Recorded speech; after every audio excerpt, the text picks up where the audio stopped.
Good time zone, everybody. We are back. It is Tuesday. I'm not sure what the weather's like wherever you are, but it's a sunny evening over here in Europe.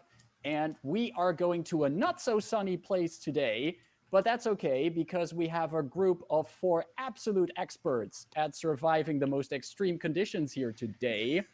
Once again, I am joined here. My name is, by the way, Marcus, known as Such Individual, and I am the GM of this lovely bunch of people where we have, among them, Serial as Rebus, Ida as Nyanstig as Rayn.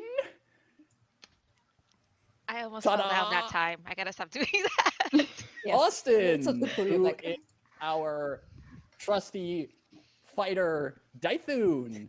And who I just have to say, this shirt looks so cool. I have to repeat it. I already said it before we started the stream. I love the shirt. But I'm also a very big fan of our cutoff if it's showing.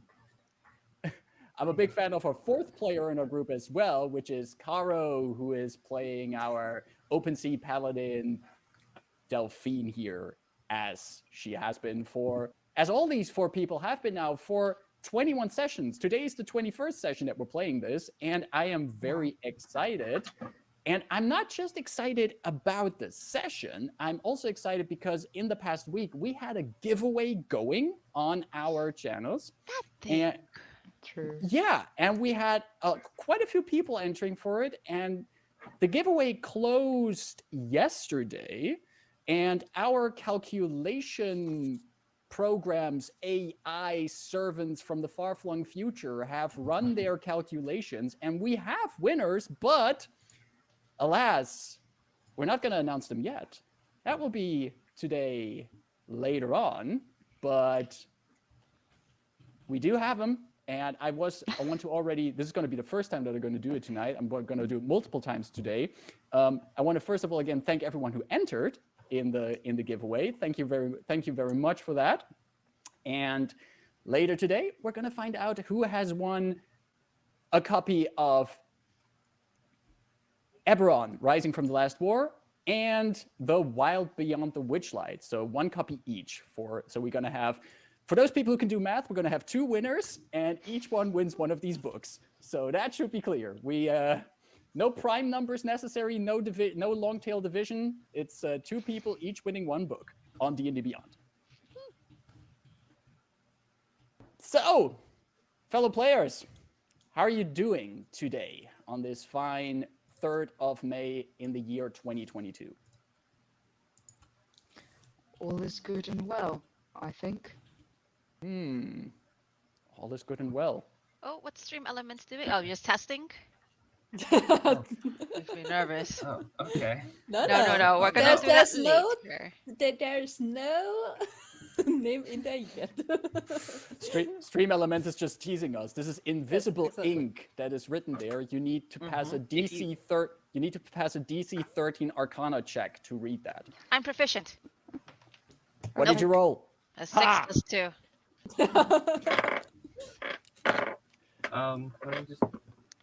I rolled a 3. Cool. Well, If Arcana were a thing, in like real life, I'd probably be studying that. That sounds very interesting. Yeah. Also, I just want to point out we have 420 followers. Nice. And I'm doing all right. Back to That's good. Before we got distracted by Stream Elements. A moment of confusion. Panic. No, cool on my end. I'm working hard on a lot of shorts from the 3 kobolds in the trenchcoat session we did last week.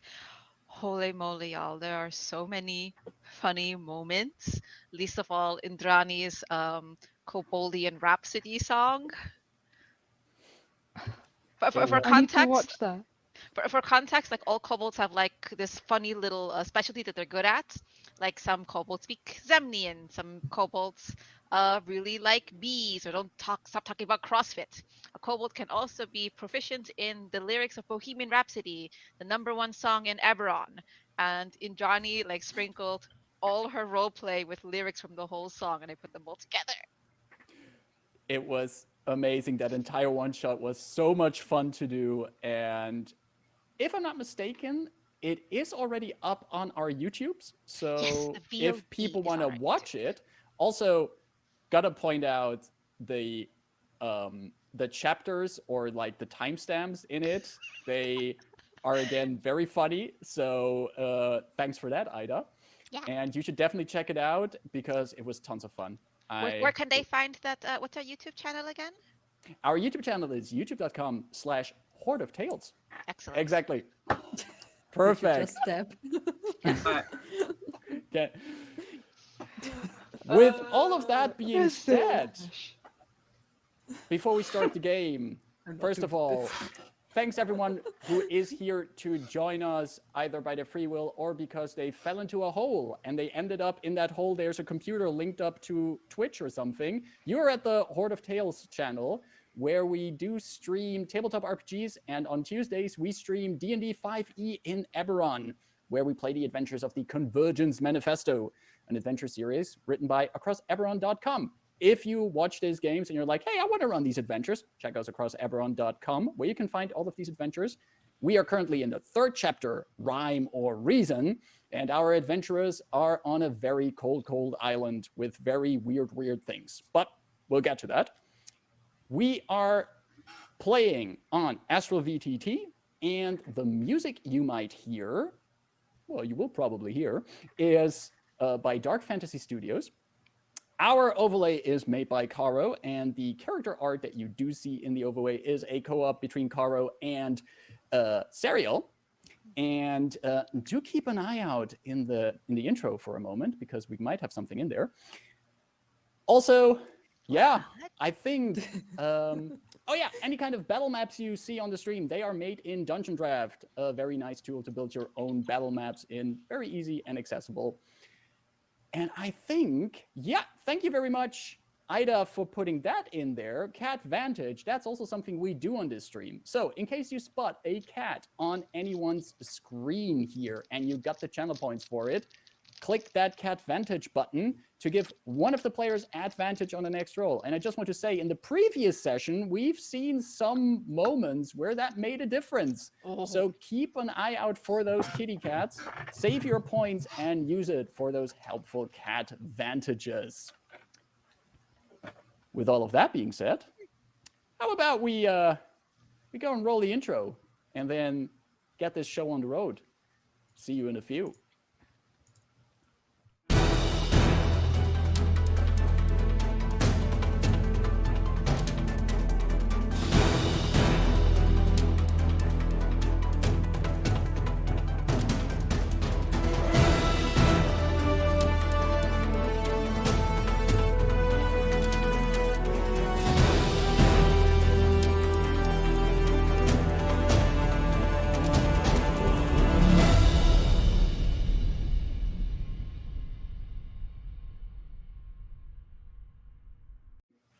And we are back. Yep, there was a little update to some art in the intro there, which is great to see, and which is, of course, again, made by Serial. So hope you spotted that there.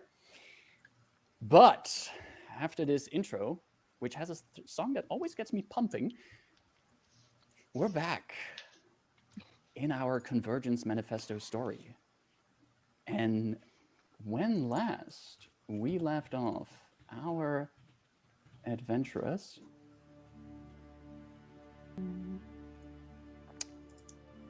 you continued your investigations of Ice White Isle after a fight with a terrifying fire frost centipede known as a Remoras.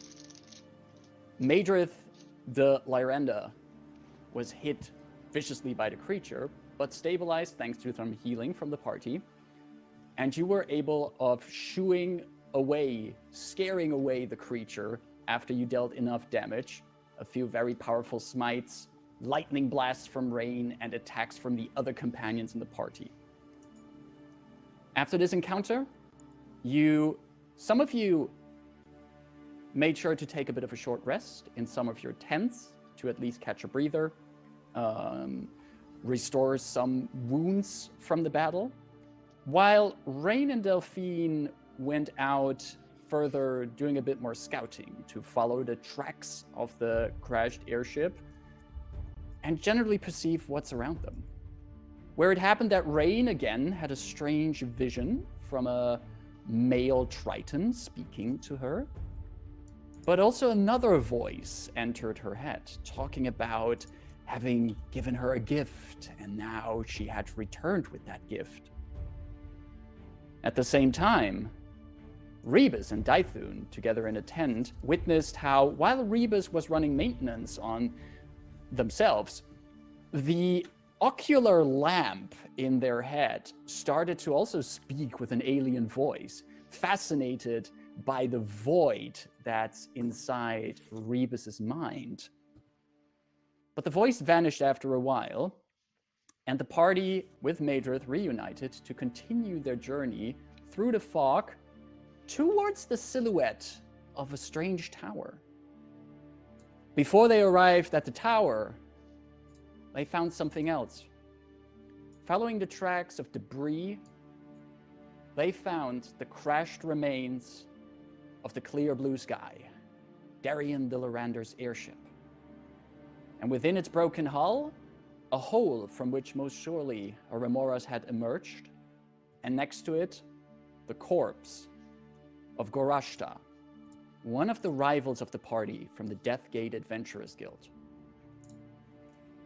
We ended the session after Dythun picked up Gorashta's Great Axe, and the party started to check the insides of the crashed airship for any kind of danger or maybe a possible safe space. While in the distance, the ominous tower looms over them. And that's where we're going to pick up today. So, adventurers, you're still in the remains of the airship? What would you like to do?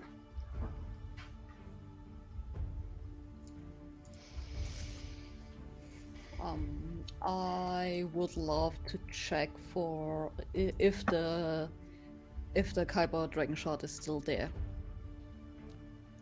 Gotcha. If you're heading for where would be the engine room, Madrith would come with you, because that's also where she would want to check if that's still there. Dythun. I want to. You said it looked like the hole where the Riveress was like a little while ago. Like it wasn't like everything was still warm, right? You did check if there was like any kind of molten snow there, if I recall correctly. It wasn't like freshly melted or anything. The hole was still there, and also the corpse of Gorashta was also, there was already severe freeze marks on it, frostbites, and so it wasn't fresh. Okay, if that was the case, then Dythun would find a way to climb in or through the ship in some way and lightly start calling out, ask, is anyone alive? Is there anyone here? Hello? Just kind of seeing if maybe somebody's camped out here. All right. Rebus. I would like, if possible, to, since Madrith will probably need some time, try to look around and gather what happened. Obviously, this ship crashed. That's not too hard to figure out. But if there's any kind of mark or clue as to when it happened, what happened, did they have a fight with the Remoras on the while still on the air? Did they have it on the ground because of the crash? Just any kind of information that might be helpful for the future. Gotcha. So you're basically investigating then. Yes. All right. And to round it out, Rayn. Rayn will kind of just sit down at the ripped opening of the sky ship with her back turned to the inside and just kind of not mostly to keep watch, but just to constantly keep an eye. Can I see that tower in the distance just from the entrance of the sky ship?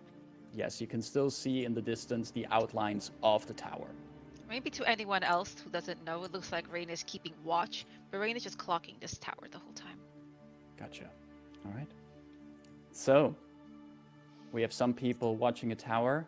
We have someone looking for any kind of survivors. There's some investigating going on. And the Lyranders of this group are heading for where the engine room should be. And that's where I want to begin first. So, Delphine, you and Madrith make your way through the remains of the ship. And especially, both of you are familiar with the layouts of the airship. And you have been on this airship before, so you would be able to estimate where the engine room would be. We have also been to the engine room. Exactly. You So- have actually seen the engine room on the clear blue sky, so it's not hard for you to know where it should be. The challenge is getting past some of the rubble. Parts of the ceiling of these lower decks are cracked in, so you and Madrith have to duck under a few parts. Some of the doors are actually battered and smashed, so both of you have to push them open. But eventually you come into the engine room, and it's a mess. Wood splinters lie everywhere.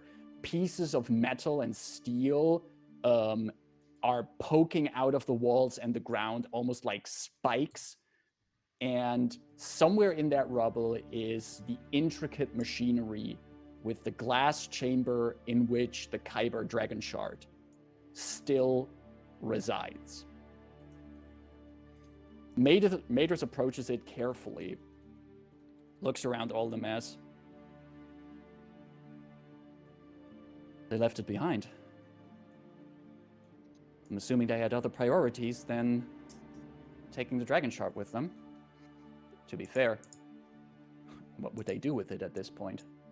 I mean, keeping themselves alive is a little bit more, let's say, important than taking the dragonshard with them, especially since it wouldn't be of use.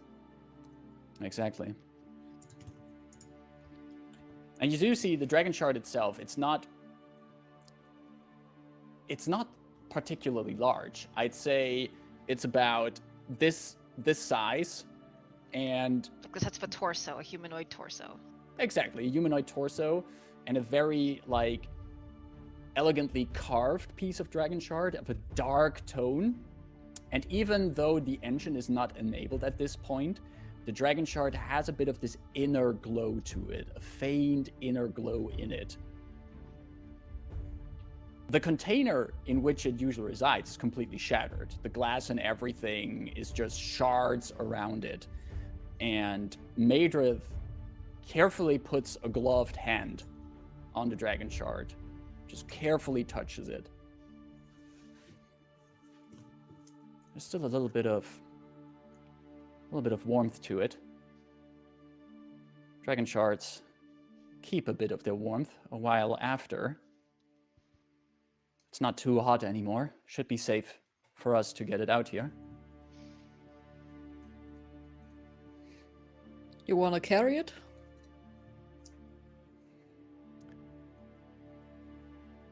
Personally, I think it's already good enough that we know that it's here. And until we know where the rest of whoever might have survived that is, it might save us some hassle if we just leave it here for now. Yeah, I guess this might be right. Especially looking at my small satchel that I have.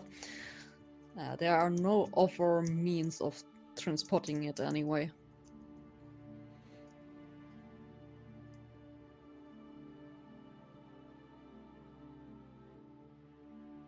Delphine,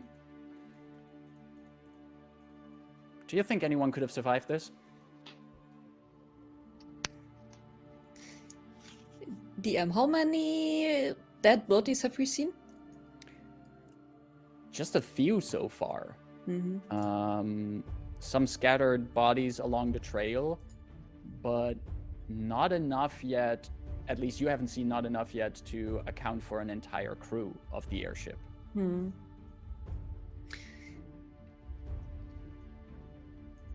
So, I guess some might have survived. I'm not sure. Maybe they went into that tower.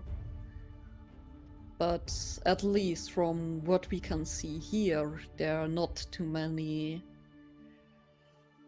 dead bodies laying around, so I guess maybe. And you see Madrith just now looking past you, like it's almost looked like she's just looking like at the floor for a moment.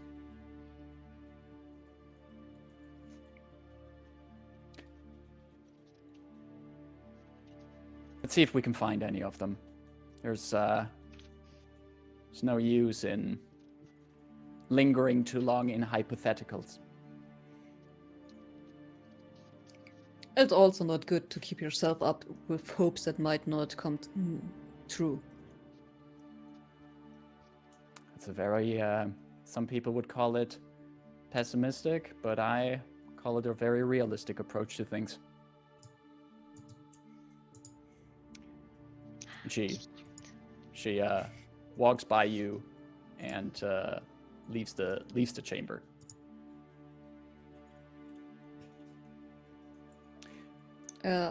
Is now just taking a quick look around. That artificer that we've seen before, she was an orc, I think. Yes. Yeah, there's no trace of her in that room. At this point, just looking around, you don't see any sign of her, but there's also a lot of rubble here in the room. Mm-hmm. So if you want to take some time, like, looking under the rubble to make sure she isn't there, you can do that. It's a matter of time to do that, and no rolls involved. Nothing here is like super heavy or anything, but you just need time to dig through the rubble. No, I think that would be a waste of time. Okay, gotcha. Then just checking the captain's quarters if there's anything of use there. All right. So you make your way there, and while you do that, Dythun, you were on your way through the remains of the ship to just calling out to if there's any survivors, any kind of other people. You climb through the crashed ship using whatever is left of ladders and staircases, looking around corners, shouting out or calling out to anyone. There's no response. Even worse, as you ascend your first set of broken staircases, you are greeted at the top of them with a corpse of a crewmate that lies on the floor, covered by pieces of wood and steel. No more life left in them. You wander through a few hallways, or what remains of them. You encounter a few more corpses. All of them probably killed by the impact of the airship. At one point, you get to one end of the ship, once again calling out. And at the end of a hallway, you hear this muffled, heavily muffled cuffing sound. I immediately take off. All right. Just wherever I heard that from. You rush towards the direction, getting closer to the cuffing sound, as the cuffs slowly turn into this labored response.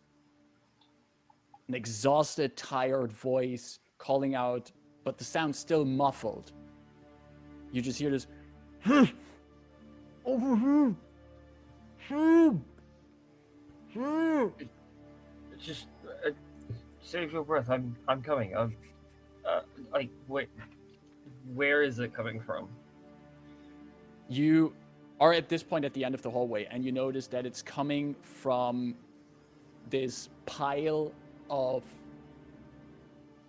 wooden plates and what looks like parts of what used to be a door and some pipes that must have broken off from the ceiling of this floor. And from under that, you can just hear this muffled and labored shouting for you.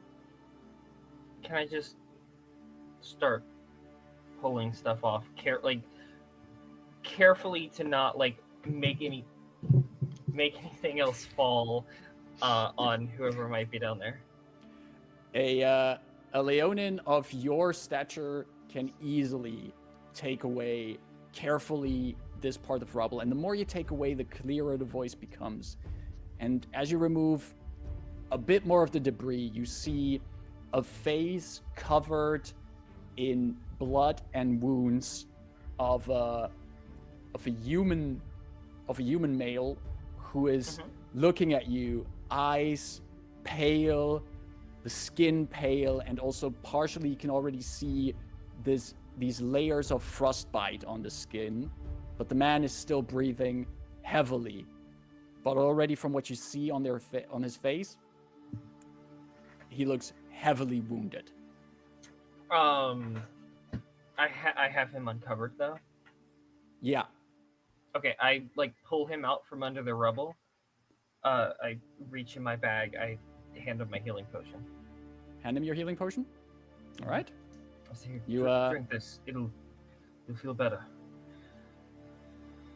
His hands are shaking, and you can actually see that the fingertips are dark blue to black at this point. He can hardly hold on to the bottle, but with these shaking, quivering hands, he puts it to his lip and he starts drinking. You want to roll me how many hit points he regains from that? That would be 2d4 plus 2. Yeah, no. Where did my d4 go? 2d4 plus 2. Where'd my d4 go? I'm just gonna roll on a D&D Beyond. I can't find my d4s for some reason. Boom, boom, roll. 4 plus 2, so 6. 6. You see that as the healing potion is drank by him, more and more color returns to his face. Some of these wounds close. The dried up blood and the frostbite remain for now, but there's more life that has returned to him. And he drops the empty potion and then just falls against you, reaches out his arms, holds tightly onto it, and he just begins to sob. It's gonna be okay. We are here. We're looking for others. What is your name? He needs a moment to catch his breath. And he goes, Hendrik. All right.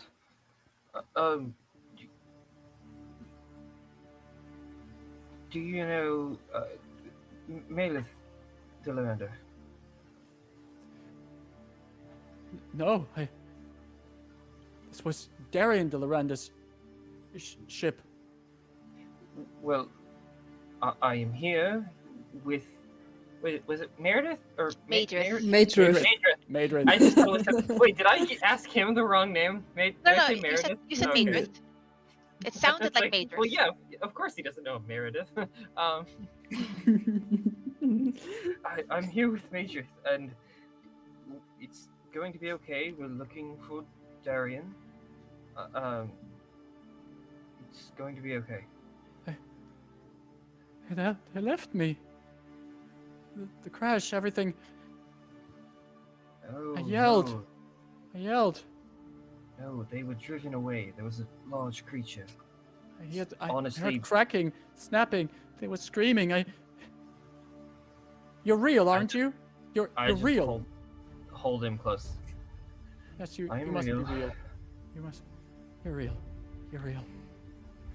I'm gonna just like pick him up basically, and just start fireman's carry, and just start walking him out.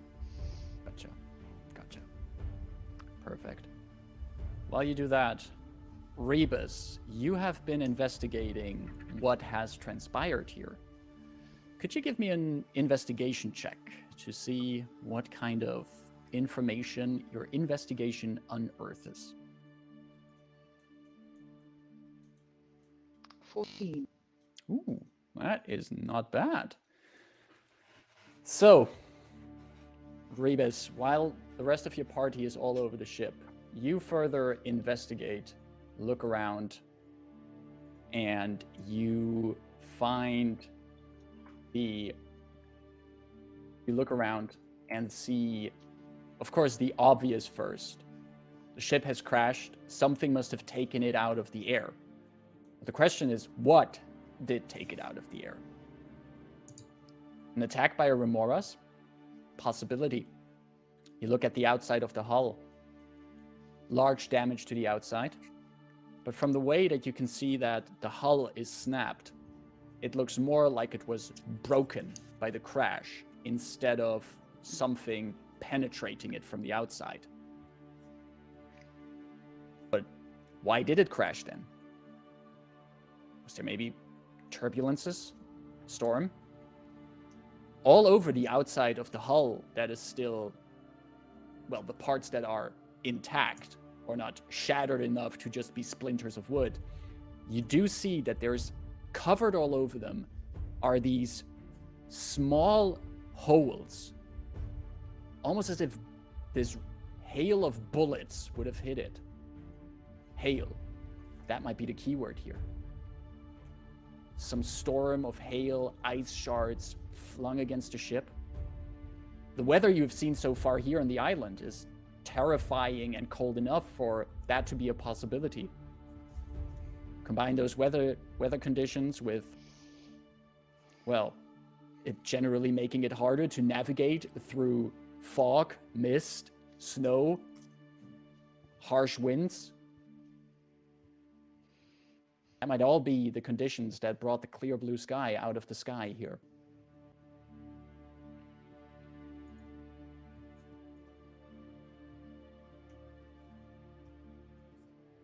Okay. I will go see if I can help anybody else. All right. As you make your way back, we find our shot panning over to Rayn, who's seated with her back to the inside of the ship, keeping an eye on that tower. Rayn, is there anything specific you're looking for or thinking about while staring at this spire in the distance? Most of the things she has heard about Ice White Isle has to do with the valorous trek there, and the brave and challenging fight, and then the arduous and dangerous journey home. But beyond these kind of valiant stories, there's never been specifics about a tower, about talking spirits. Just like all very flowery, like juicy things, but not pertinent ones. Exactly. Yeah.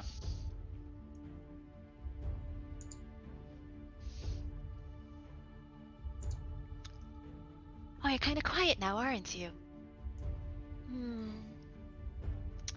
Maybe you see me. I'm saying all this out loud. Like, maybe you see me. To do my little trick, I have to see someone.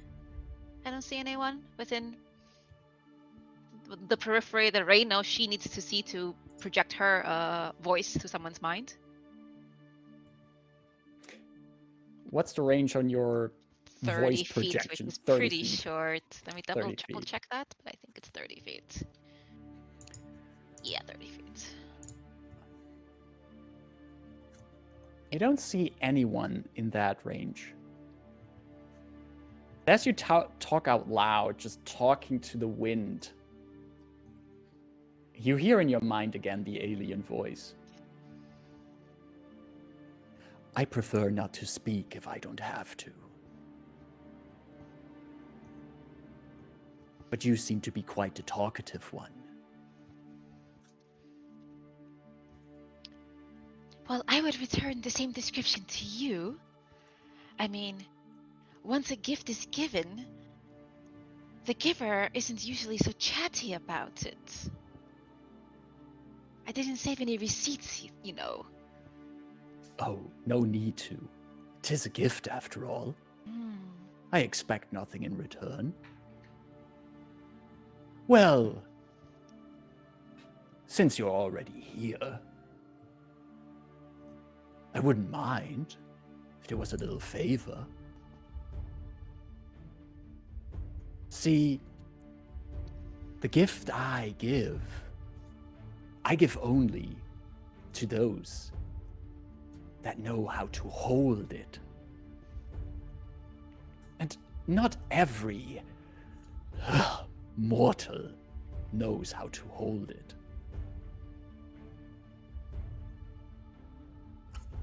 What do you remember of the day you received my gift?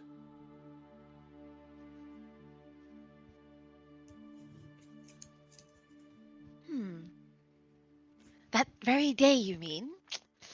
Let's see. The day started with the usual boredom, the silence, frustration at dear mother, as usual,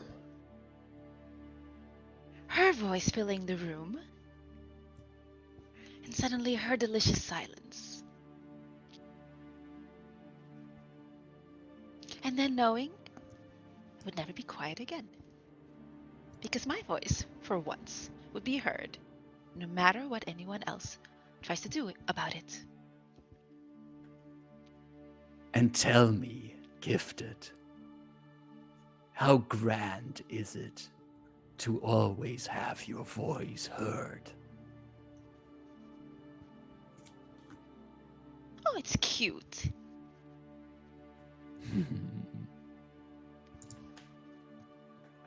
Not many hear my voice these days. Yet here you are.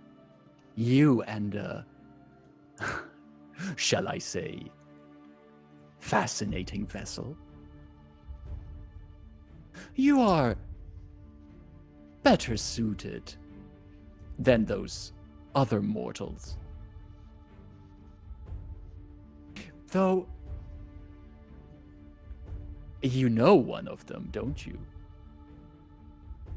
He's been trying to reach out to you.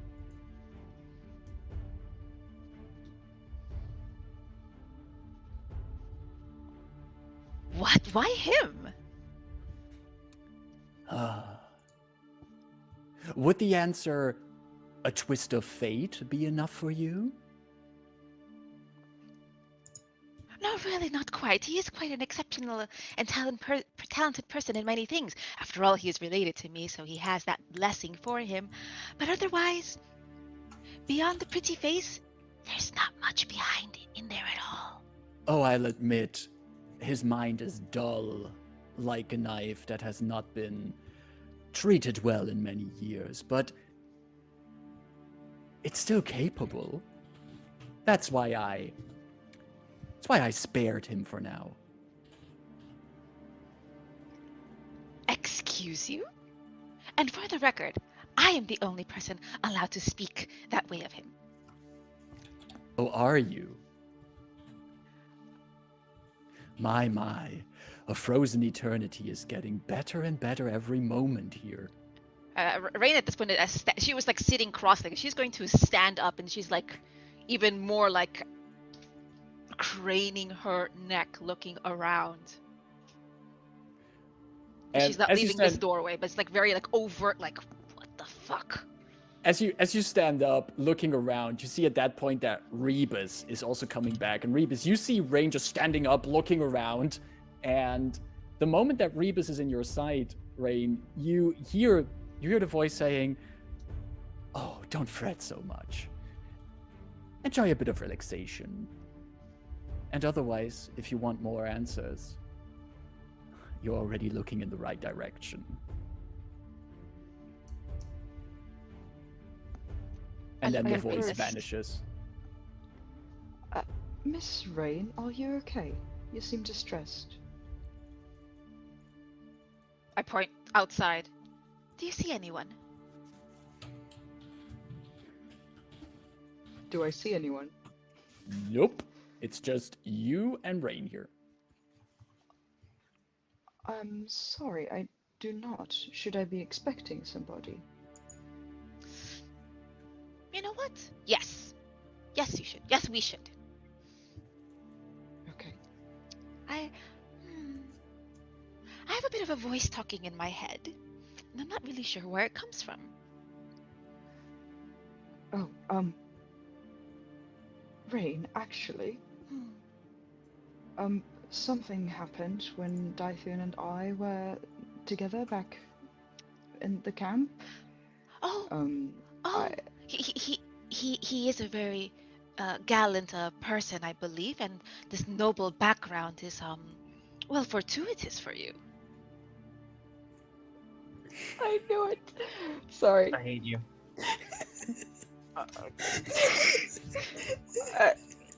What? I'm not sure I understand, but this is too important. I need you to look into my mind so I can explain it to you. I need to know if you've heard this voice before. Are you able to perhaps describe it, or it wasn't me, right? I No, don't it was think not. It was not. I know your voice. This was a different feeling altogether. A deeper voice. And it wasn't. It wasn't just in my head. Dythun heard it too. I turn around away from Rebus and I just yell into the wind. Them? Excuse Can you? Rayn, can you roll me a persuasion check as you yell into the wind? I have a persuasion of okay. Please. 21. Oof. 16 plus 5. Damn.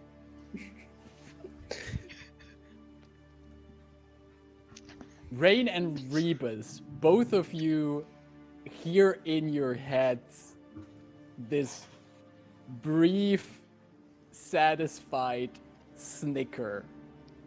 Just this.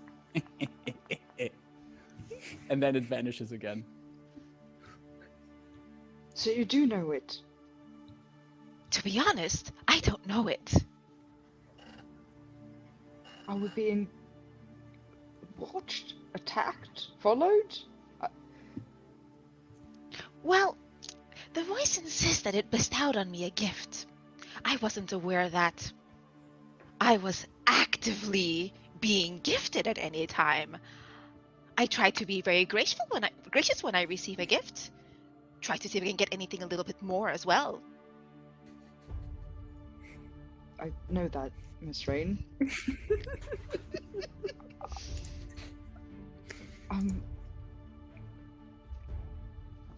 I am just, well, I guess worrying might be in my protocol, but you must know, did you receive a gift here? Or like, do you know what the gift is? Rebus will hear in their mind. They're probably referring to this. Quite, yes. But when did that start? A couple of years ago, I think. A couple of years ago. I was not always Okay, so arcanely talented. Hard to believe. Before it was quite the usual studious, excellent child, fits the perfect mold, yada yada yada yada. And then there was, let's see, there was a grave attack on the region and it's under sea. All the soldiers were dispatched. They all fell over. I fell asleep for a couple of weeks, and then I woke up like this. Right. I cannot say I relate, but interesting. Well, do you think this is friend or foe? And why is it reaching out now? Did anything change? My proximity back to the sea since I have left it is the only thing I can think of. Right. It mentioned my void. You know, we've been trying to fix it together. Rude. I've explained to you that hopefully- it's not a void. It is simply something that is enshrouded in darkness. Well, that's the word it used. I wonder why. But nevertheless, I will. Is it okay if I tell the rest of our companions about this mysterious extra passenger we might be carrying with us? I suppose it is pertinent. Well, this voice also mentioned potentially holding someone close to me. Something about frozen for eternity. Also sharing their gifts. Someone rather ill-suited. Might be needing our help. Wow, I've never thought I've had to say that. Do you know this? Is it someone of our party? Oh, no. There's somebody else here from Barion's crew? They shouldn't be here, frankly. I don't know what they'd be doing here. They've been here before, and they've left since. Oh, somebody from your point of origin. Yes, my twin brother. I see. So he was gifted too? No. Well, he's more of a, and I knock the greatsword that is always perpetually wrapped up on my back. Right. More my type, I guess. Hmm. Okay, then I'll tell our party to keep guard up. And do you think we'll find your brother here? That's a bit disconcerting, as he shouldn't be on this island at all. He already came here years ago, collected the biggest fang seen in generations, the golden child who did everything that was expected of him, yada yada yada, and much hoopla was made, and he resumed his military career. I'm picking up a certain tone of jealousy, Miss Rayn. I prefer to call it pity. Fair enough. Well, if you say he shouldn't be here, then he might not be here. Maybe this voice is manipulating you, so we should consider that option as well. I turn around and just glare outside. It is But almost he as might if- be in. It is almost Sorry. as if the tower in the distance glares back at you. We cannot discard the possibility that he might be here, though, and so it might be good if we try and find him. Yes. Oh, he'll owe me one then. All right. I'll go see what the others need and give them the news. Please don't leave without us.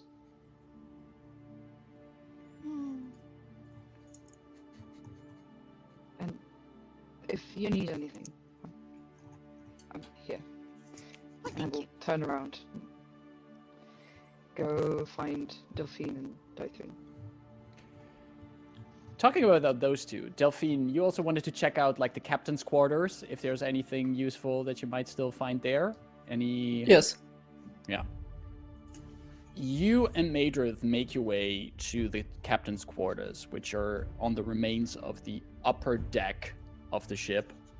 And on the way there, you do unfortunately encounter a few more corpses of crew members in various states of damage and frostbite.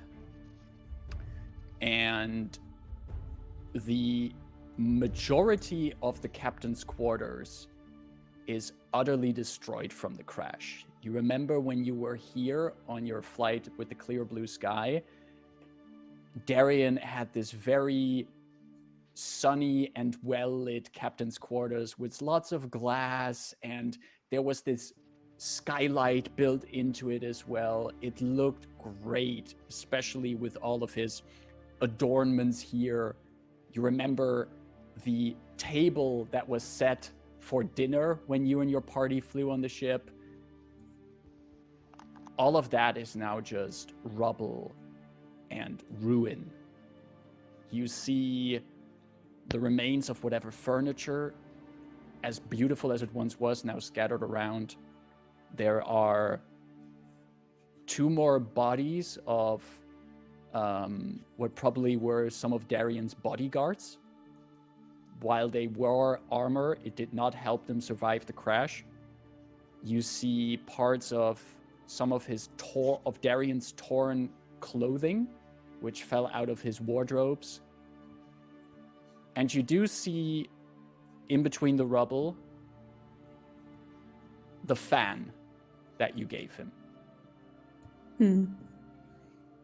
But there is no sign here of Darien. Well, I didn't expect it, that his body might be there. Just wanted to see if there is anything of use left.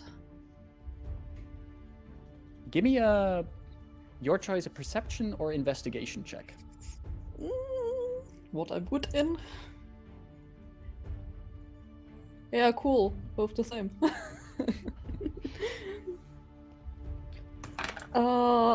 This is correct. This is +1,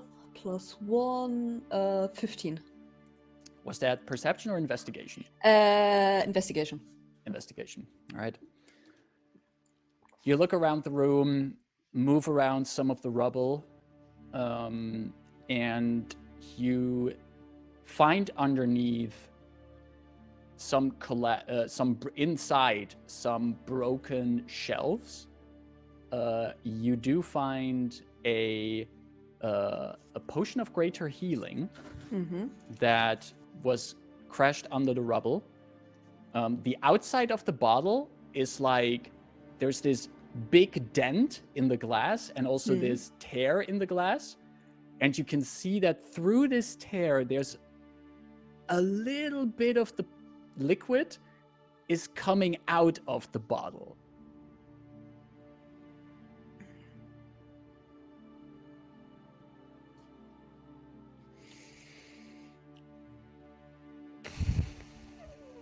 Let me check if do I see any bottle laying around that is empty? It can be a fancy one. I don't care. Steal from Darien the little he has left. He's not using it anymore. Most of the glassware here is shattered from the impact, but there is this one taller, thin bottle that is made of this very sturdy, thick glass. And at this point, there's still a bit of what looks like olive oil is still in there. Smelling it, does it smell bad? Smells like olive oil. Okay, I'm emptying the olive oil and pouring the healing potion in there. Perfect. It might still be a bit oily. Exactly. Whoever drinks this will have like this aftertaste of olive oil in the potion. So you put the greater healing potion into the sturdy glass vessel of that. And then I hand it over to Maedruf, since she might need it. She pockets it.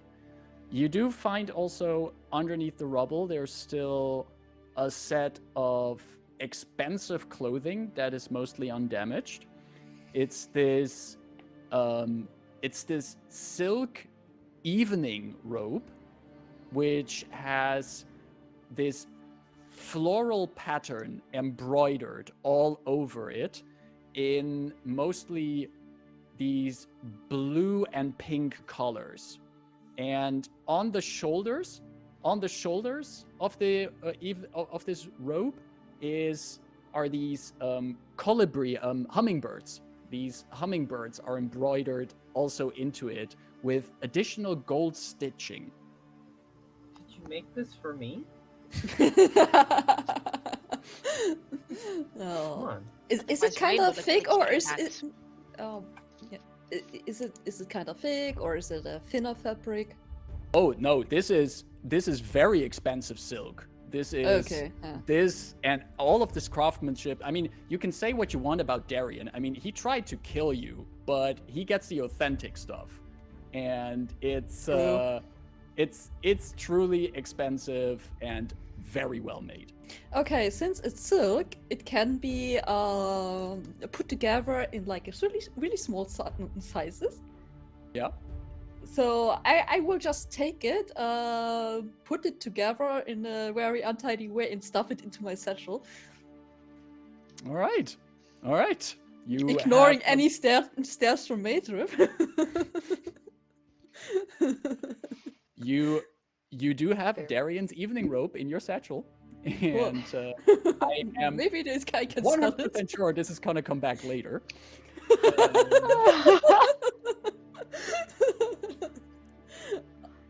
Madrith does not notice what you're Yeah. doing because she is over at one corner in the captain's quarters, and she's currently on her knees and she's holding something in her hands.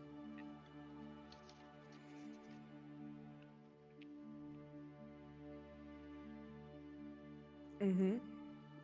If I can't find anything of value or use anymore, I will probably see this. You do, once you give like a quick scan, the one last thing that you would find in your investigations is left behind in what probably used to be Darien's desk. There is a little leather bag within it. Let me quickly do some rolls. Oh no, Electrum. Money. Okay. Actually, in it are 170 gold pieces. Okay. Money's money. If we Money. make it out. Exactly. But that's the last thing that you find before you Okay. look over. And you do see on her knees, you see Madrith in a corner with something in her hands. Okay. Then I will go over to her. As you move over, you can see you're now standing behind her. She has her back to you, and you can look over her shoulder that she's holding what looks like a painting, small painting between her hands. And at first, on the first part of the painting, what you see is just this painting of the outside of a mansion. But in the background of this painting, you see the familiar harbors of a city that you haven't been for a while. This shows a mansion within the background, the city of Stormhome, the ancestral home of your family.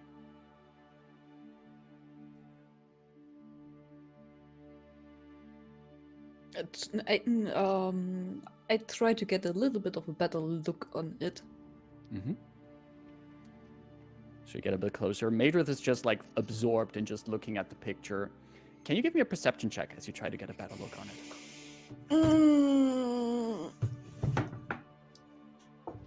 Of course. Yeah, 8. 8. Like you start leaning in to get closer look at it, trying to see more details on it, and you do notice as you get closer, you see that there is on the painting in front of the house, there's also what you can see, there's people in the painting, but you can't see what kind of people. And as you lean in closer, you suddenly see Madrith now notices that you're behind her, and she like startles and she puts the picture down. It goes like, huh.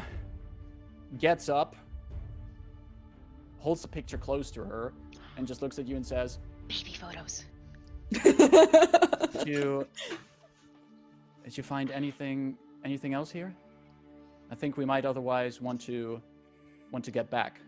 I mean, the most valuable thing that I found there is now in your possession. The healing potion. Thank you for sharing that. That's and we'll do my best to not almost get eaten again, but it seems that we don't know on this island. Exactly, that's why. Right. Let's get back to the others for now. I'm not sure there's anything else we can find here. And time is important now. Okay. You do notice as you guys leave, she's still like holding on to the painting for a moment. And then just before you leave the captain quarters, you notice that she stops behind you and she just puts down the painting back to the debris of the captain quarters and then catches up with you again. And How large is the painting? about this. I take it and put it in my backpack. Because I'm a Alright. fucking looter. You have a painting of a mansion in Stormhome with you. And while that's happening, as you're making your way back, Dythun, you have already also made your way back with Hendrik, the survivor that you found. And Yes. you have made your way back to Rebus and Rayn. And a few moments later, Delphine and Madrith also come back to where all of you have reconvened. The survivor that you have with you, Hendrik, is there anything any of you would do at this point further to help him? He's just like still holding on to Dythun at this point and is just looking with these panicking eyes at all of you. Is that person dressed in winter clothing? Parts of him, yeah, but not fully. We did say that we brought the guild's clothing as well as our own. That's true. Yes. Mhm. I guess Rayn would give the spare, very ugly. How generous of Rayn! She would give the ugly one over to Hendrik. Well, what matters in these situations is warmth, and Hendrik does not care for visuals. He cares for warmth and the support that you give him right now. And he gladly takes the jacket, the pants, the gloves, and everything. And while he puts it on, his eyes are just darting around everyone in the group. And once he's all wrapped up, he's just standing there. And it's just quiet, except for sometimes the sound of his chittering teeth, even through the warm winter clothes. I mean, and I gesture at Dythun. Embracing him would be much warmer, I agree. He stands close to Dythun, and he's just really like standing up right next to Dythun now, just trying to catch a little bit of that warmth. Dythun has like a big, like, kind of cloak that's warm. He's gonna like wrap it around him. Nice. Yeah, you wrap it around him, also giving him a bit of extra warmth. And Madrith, who also sees that you have found a survivor, she looks at him once he's a little bit warmed up and says, "Crewmate Hendrik, that was your name, right? Can you tell us anything more of what happened here?" He looks at her. We approached the island. The course was set, everything looked good.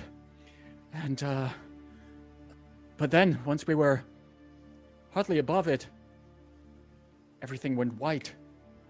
The sky, pure white. And snow, at first.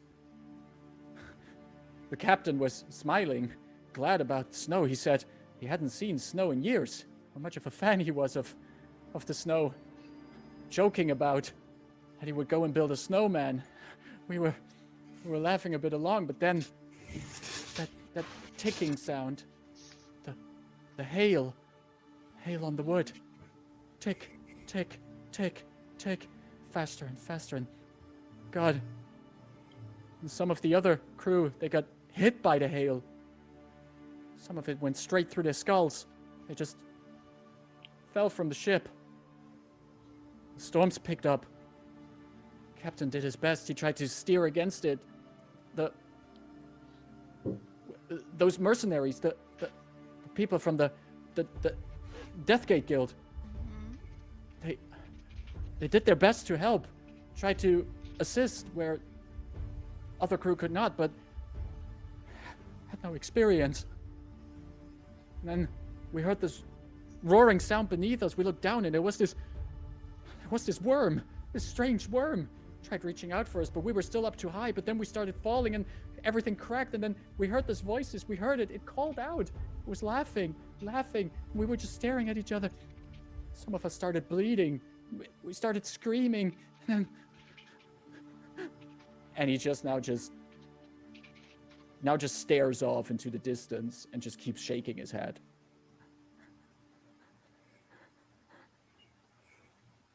How brain dead was he that he directly sailed onto this damn island? He said he could. We could find a safe spot over ground and then lower down from the ship. He said he could keep it afloat a bit, but said the weather looked good, but then the weather changed. It wasn't his fault, okay? It's a damn place. At this point, Rayn is going to. Are we still kind of near the entrance? Like we came to this. Rayn will turn around in full view of everyone, and be like, "Oh, a little lonely, are you?" To the sky, to the empty space outside. As you do that, as you just shout out to the empty space around you, you hear Hendrik say, "Hey, don't tempt it." You obviously don't know this one very well. She's always tempting everything.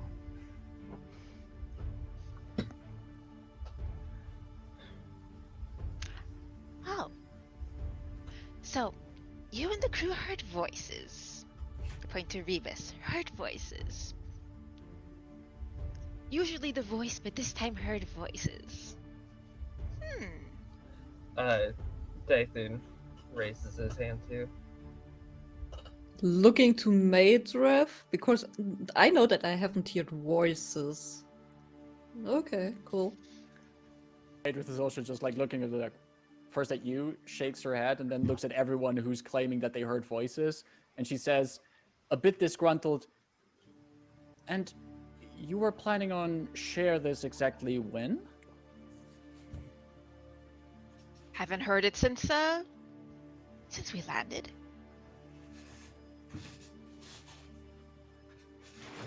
So, this island is haunted in a way, then. Your people, Miss Rayn, did they know anything about that? That people who come here hear voices in their mind? DM have... that seems like a stretch. Has that been mentioned at all behind the stories of Glamour? It's like, we're not inhabitants here. My people travel great distances to come here, do a singular task, and travel back. Singular task.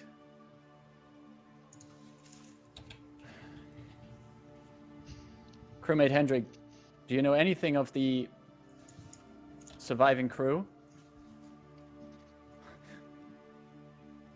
I was stuck under the rubble when we crashed. I was screaming for help, but I just heard a lot of other screaming and some monstrous sound breaking through parts of the hull.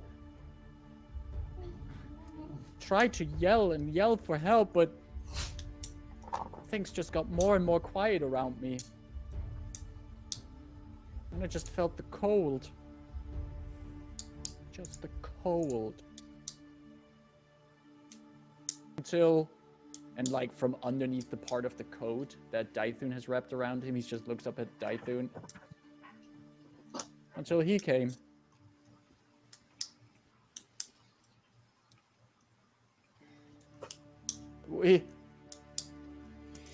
Before we went down, we all saw this tower. There was one from the Deathgate mercenaries who kept shouting that whatever happens, they need to get to that tower. So, you would say if they came here looking for something, it wouldn't necessarily be the tower, but something maybe in the tower.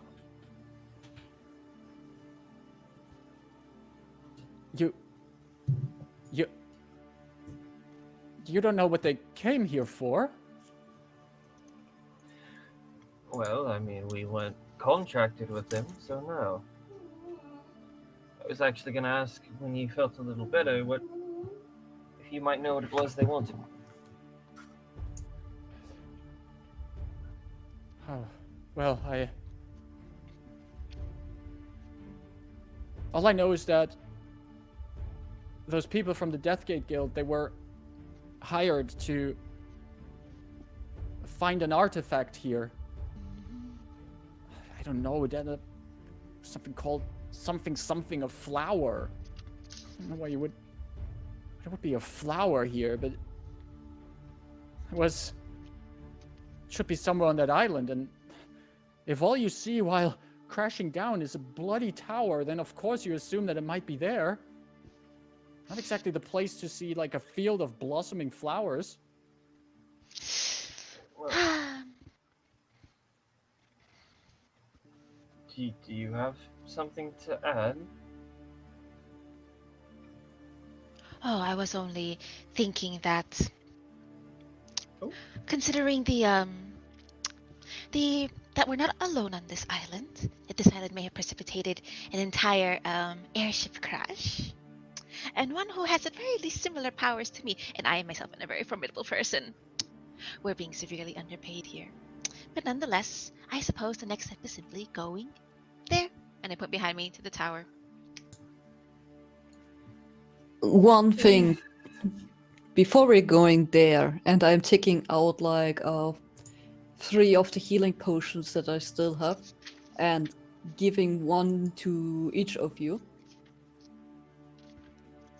My resources are very limited by now, so it's good if you all have 1 of them.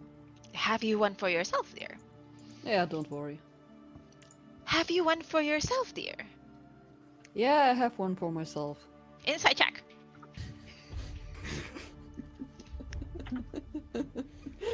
Do it if you want. What kind of potion is it? The normal regular healing potions, that's the 2 13. before. 13. It seems like as if I still kept something for myself. It doesn't seem like as if I am lying.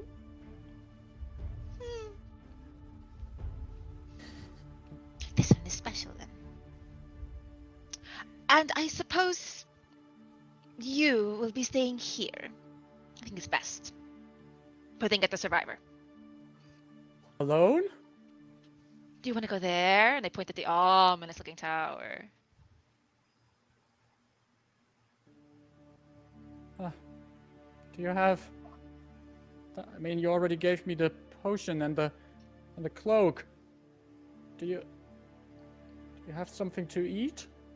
And I take out the rations that I bought before we left and give him like part for that lasts for 1 day. Thank you. I'll stay here, but please come back. We intend to, so long as, like, you know, we're not spirited away from whatever's in there. Do you have means for shelter from the I'll cold? just- Yes, I'll crawl into the wreckage here. I'll make do. I'll make do. And Hendrik, try to avoid going anywhere. You mentioned the giant worm. Yeah. They sense things in the ground if they're nearby. So, if you hear noises, get as high in the ship as you can and stay still. And then he looks around and he's now like noticing that you're not too far away from the hole in the ground. And he's looking at it. Yeah. Stay away from those two. You know how to make a fire? Yes, I do. Okay, yeah, you have enough wood here. And steel foot, I can make sparks. It's good. I'll go hide. Thank you. You do that. Thank you, all of you. He starts wandering into the wreckage, as I assume all of you are getting ready to head closer to the tower. We'll be back. And as we see your silhouettes wander off into the mist, slowly fading out in the fog, we're going to take our little break here. We're going to be back in about 10 minutes, so Make it please 15. hang around. Well, roll me a persuasion check. No, it's well. She's your boss. We're running well on schedule. Let's say we'll be back in 15 minutes, and also after the break, we're going to announce the winners of our giveaway. So make sure to stick around for that, and we'll be back in about 15 minutes. So see you later, everyone. Ta-da!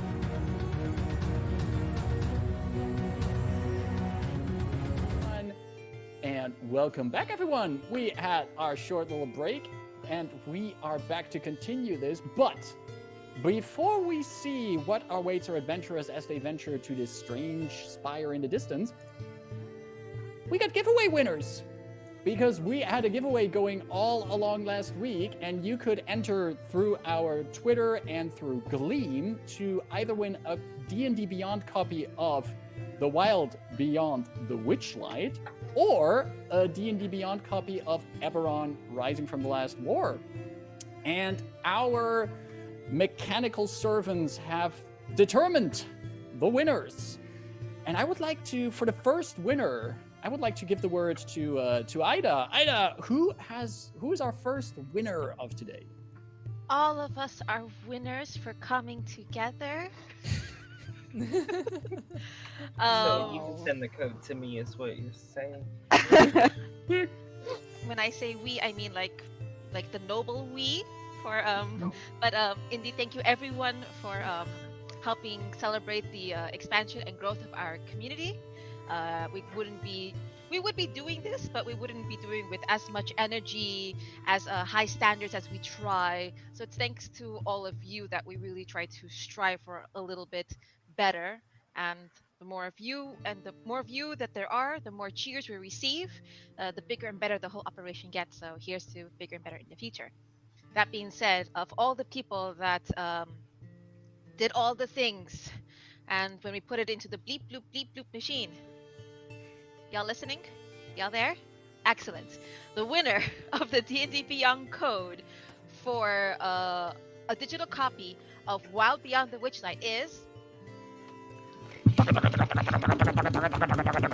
La Leon Cosplay. Hey!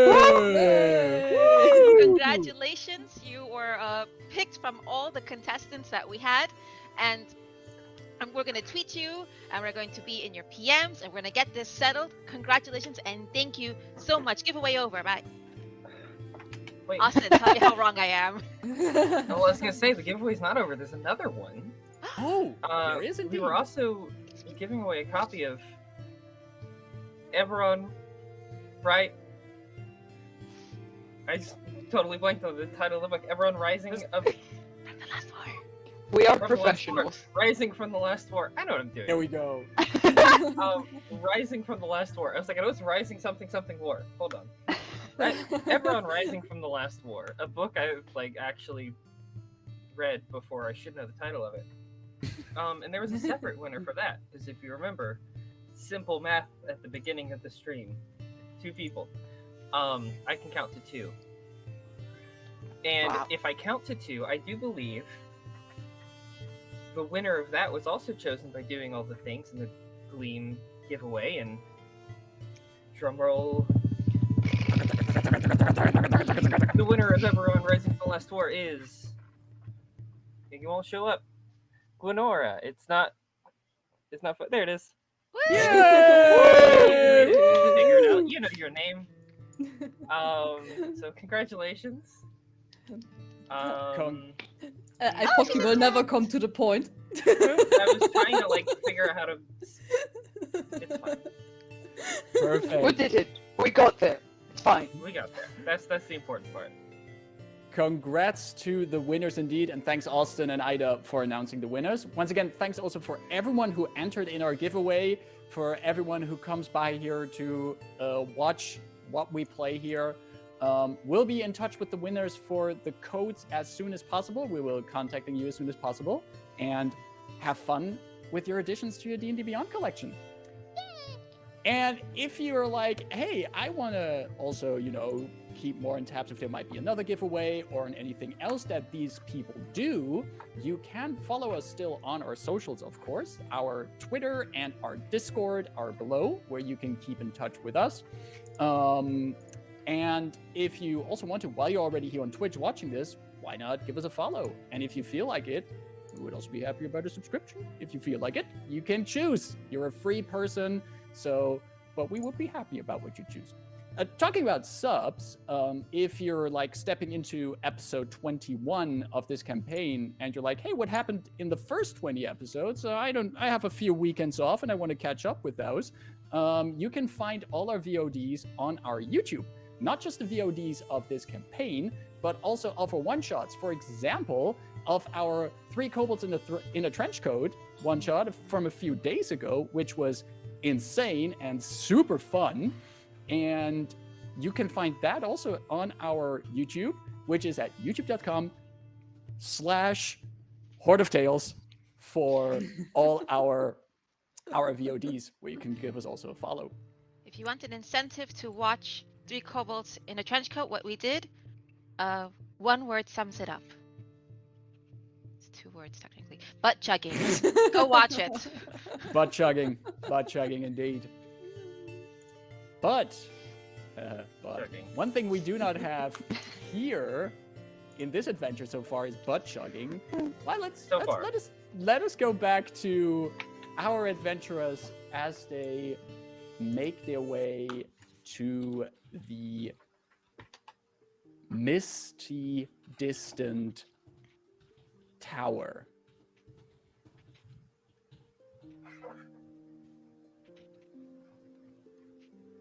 I'm actually want to put on a different tune. You leave behind Hendrik and the crashed airship as you stride further through the snow, through the mist, towards the silhouette of the tower. With every step, this strange spire comes closer, and you can more clearly see its jagged outline. The base of the tower starts fairly small, but as it reaches up into the sky, it becomes wider, and it's almost as if growing out of it are these separate miniature towers formed of jagged ice that reach up into the sky, almost like a hand with fingers and sharp claws on its edge. After about 30 minutes of walking through the through the cold and getting closer to it, you see that the tower is also on a bit of an elevated plateau. And you now actually have to tilt your head backwards to look up to its peak.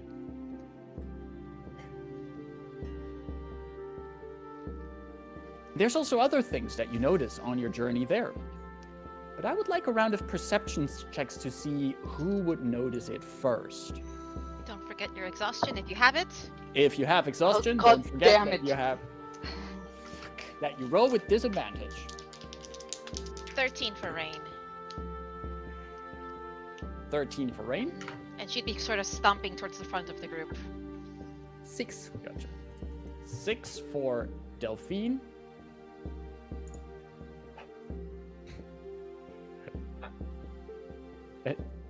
Dythun is smiling. 6 for Rebus as well. Oh, there's a 6 I, for I, Rebus. I was watching the D&D Beyond. I could see the roll happening. 20 for Dythun. Wow, nice. You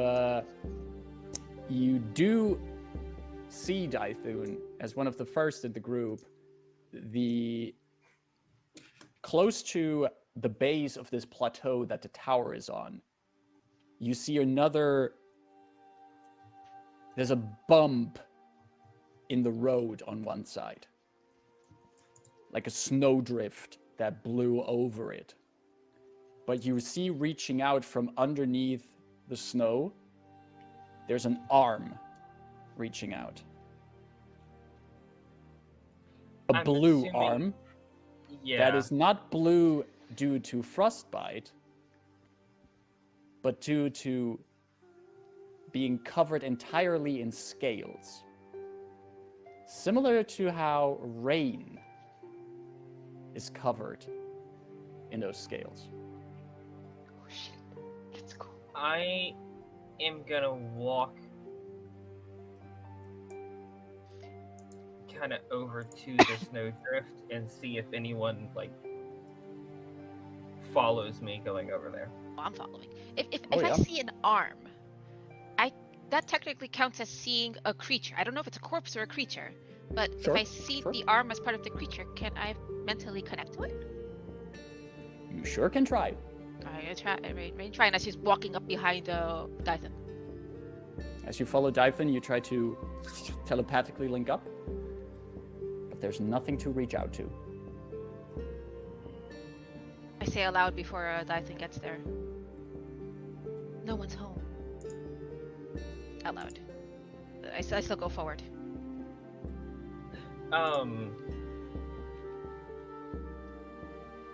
My instinct is to grab the arm and pull, but I would know how that would end. So I think Dythun's just gonna get down and try to uncover who it might be. Swipe off the snow, and you see the face of a Triton underneath it. Rayn, it's an unfamiliar face to you.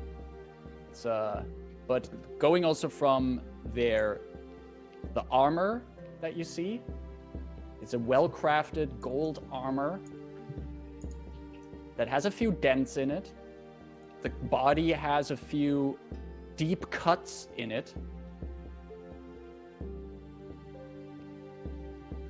So It looks like a typical, mildly wounded kind of thing. Well, there is a severe cut around the throat. Okay. So Let's it's do it. kind of, even without a medicine check, you can kind of assume what was the cause of death here. Whoops. But the Triton is further dressed in what is traditional warrior garments of your people. Oh, you fool. As I see if there's anything useful on them. Well, as you look around, you do notice that just a little bit further away, there's another bump in the road, and you can see that just barely covered by snow is another Triton body. Oh. I think we caught an expedition. Is that- If I connect, nothing, no answer there as well? I thought you said they usually come in like one person goes on a journey, right? They tend to be very small groups. It is... One cannot show off their individual prowess, and if a battalion goes up against a remorse, there's not much to be impressed about that. But it is a bit unusual for, well, This? Should we make sure it's no one you know? I don't know this place. But what about the other one? Not familiar, but also in warrior's gear. Are they my family's clan? There's like multiple. I don't know how many clans do this. They are not.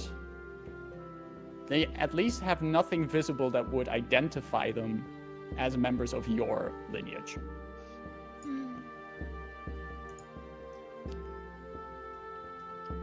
Perhaps there came any- here to demonstrate their bravado. Not a very good way to go. Is there any like rights or anything we should do with them? Well, I'm not even sure if that is something you care about anymore. Well, I mean, warriors. It's not unusual that warriors can fall here. Ideally, our people return to the sea where they lived and where they die as well. But I don't think we're quite in a position to do this.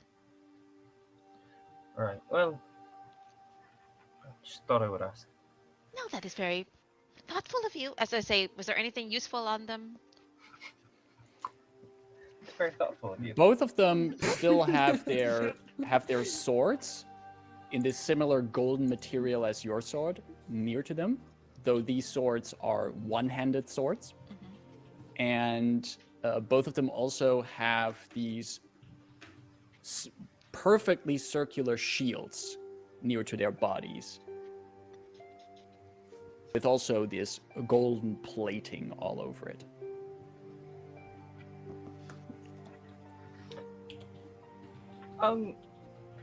Rayn, Yes. do you mind if I would have like picked them up and look at them? By all means. I mean, you can be a little creative with it if you like to.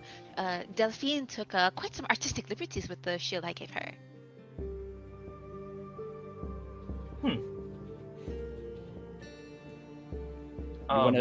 You wanna check out the sword and shield? Yeah. Absolutely.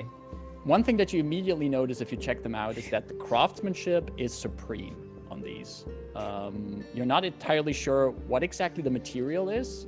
If it would be pure gold, you could not make like a sturdy weapon out of it. You're assuming it's some kind of alloy, but you would need more time to study it to understand what it exactly is. But what you can see from just quickly swinging around the sword, it's well balanced, it lies nicely in the hand. It's a good weapon. Is it a long sword? It's more like a short sword. So Okay. it's really like, you get the impression that, especially when you also try out the shield, that both of them are like balanced in pairs, so that they're supposed to be both wielded together, so they balance each other out in combat for swift, agile moves together.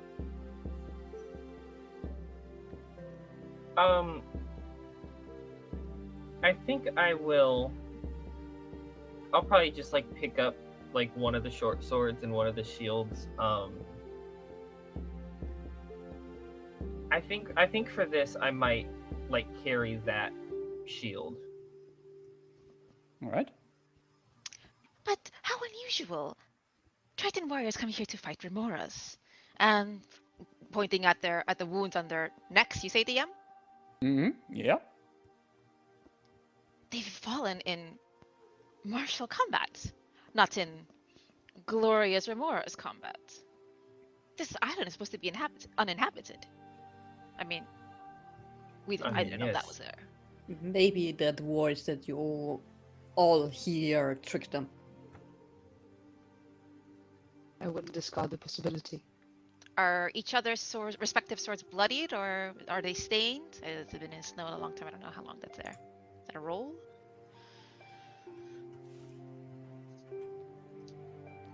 One of the swords has like a bit of blood on the edges. Triton blood? Yeah.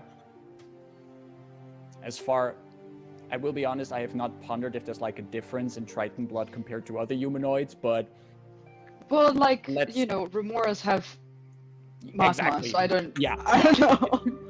It's clearly not Remora's blood. I mean, I am hot, Right. but I don't know about the blood specifically. You can lick it to find out if it's Triton blood. Is it like transparent or blue? So like when you blush, it's not red. It's just like darker blue. Interesting. So I As say an to artist, I have to think of these things. I will yell into the sky. So not just lonely, but bored too? He's completely instigating. You shout that into the sky. And from the tower that is now a lot closer, you hear the wind howling around it. In between these finger-like spires on its top. The wind around you picks up, blowing strongly against all of you, your clothes whipping up in the wind. But no response from the voice to your taunt. Madrith, who's like, pulls up her collar a bit, says, I feel very sorry for finding your people here, Miss Rayn, but I don't think we also don't get much from shouting things to the wind. Oh, you'd be surprised. Rebus turns to Madrith just like,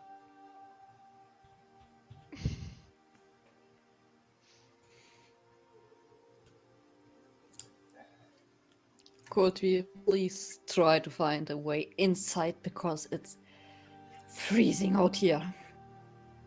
And I fear if we are waiting longer, I might get stuck.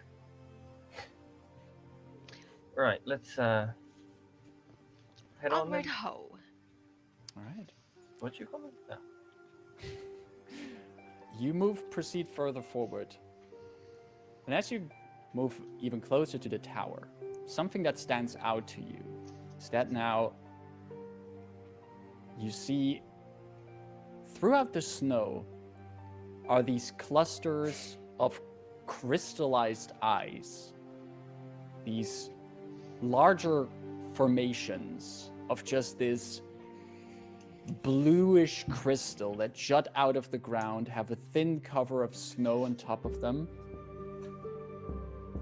They're all over the place at this point, flanking a short staircase that would lead you up to what indeed looks like a door to enter this tower that you're now very close to.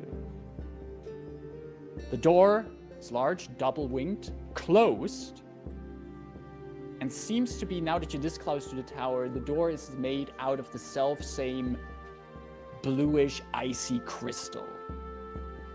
And as you look up along the tower's edge upwards, you can see underneath the eyes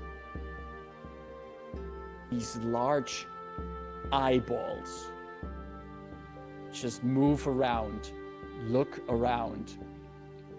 And then one of them, the center eyeball in a cluster of these 5 eyeballs, looks down at the 4 of you, well, 5 of you with Madrith. There's like this vibration in the eye. What? As you say that, Rayn, you hear a voice in your head. Well, you asked if I was bored, didn't you?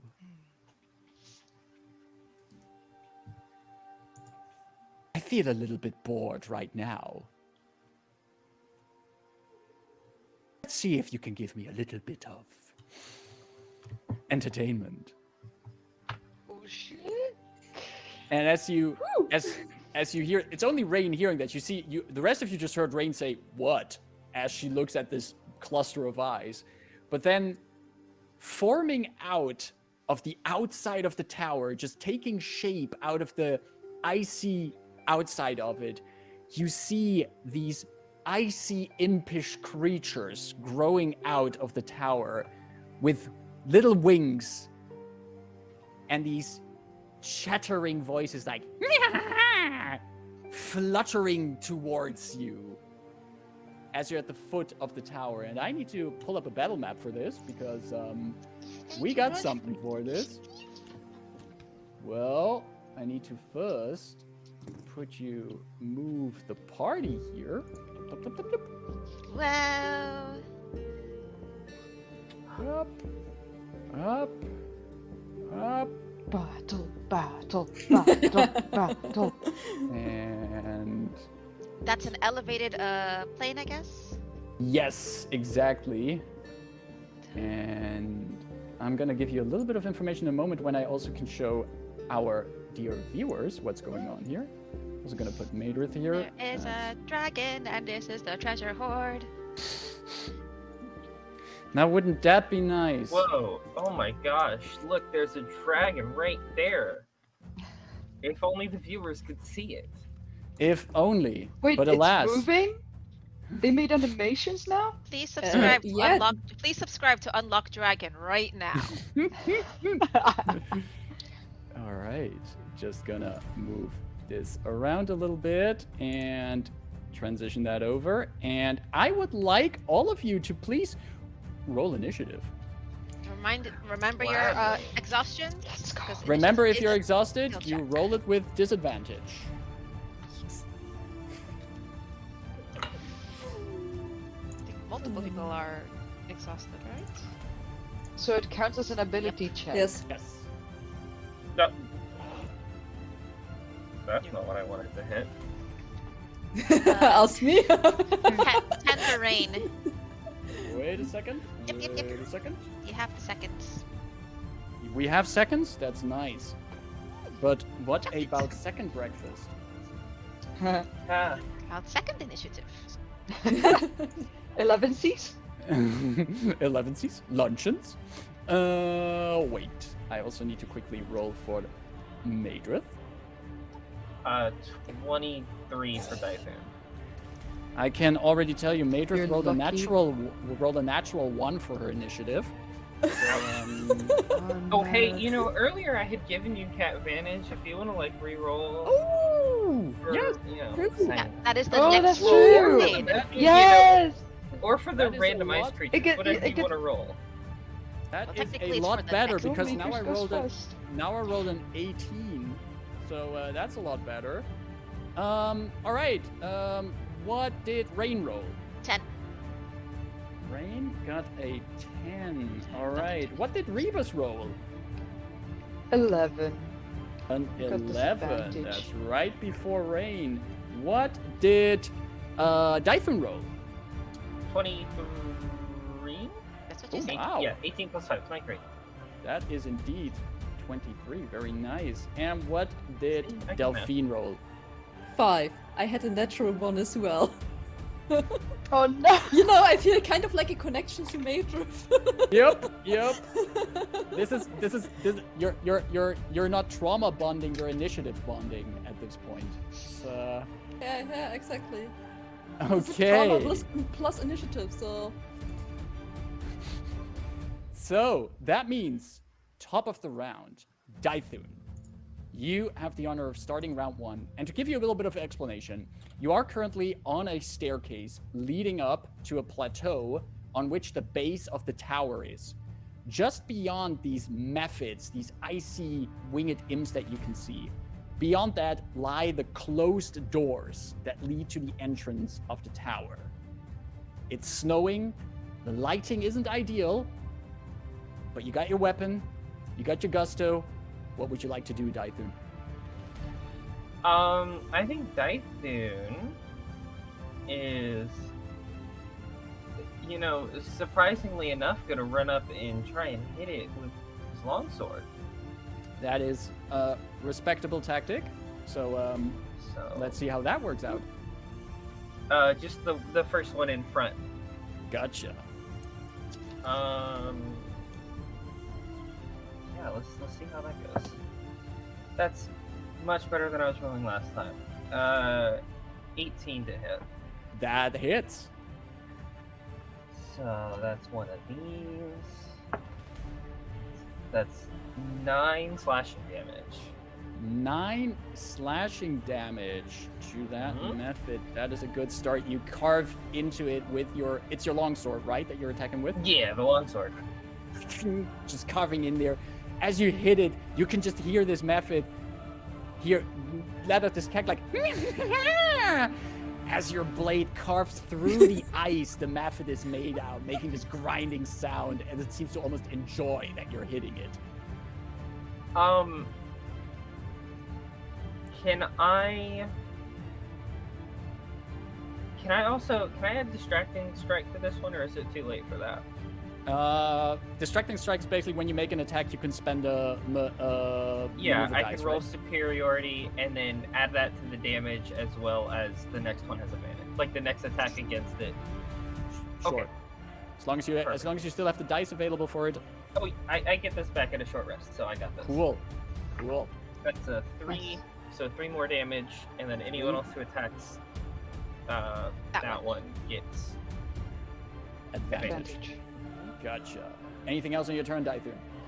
Not yet. Not yet? That's it for now. All right. That leads us to Madrith, who is going to follow Dythun's lead. He's going to move up here and is going to attack with her rapier, the same method that Dythun attacked. It's a total of 8. That is unfortunately not enough to hit, as the rapier cannot penetrate the icy layer, and that ends her turn and Is that leads with us to... advantage? Oh, wait, it does have... Oh, thank you very much for reminding. That does hit. That is a total of... There's a total of 17. And that is 5 points of piercing damage to his method. That is already not looking too good, but seems to still be Wonderful. amazed or amused by the combat here. That then does end Madrith's turn, bringing us to one of the methods. While the DM quickly double checks something in their stat block, and Harmless. is going to flutter over here next to Dythun and will attack with its icy claws against the Leonin. Go for it. I'm assuming a total of 6 does not hit. Unfortunately, it just barely misses. And as it wails at you and misses, it's just going like... ending its turn That there. was so much fun. I think he just like growls back at it. It's another method's turn as it flutters over next to Madrith and is going to attack her with icy claws. That is a total of 20. That does hit Madrith. Ouch. And deals 2 points of slashing and 4 cold damage. And that ends its turn. That brings us up to Rebus with Rayn on deck. Right. Well, realize that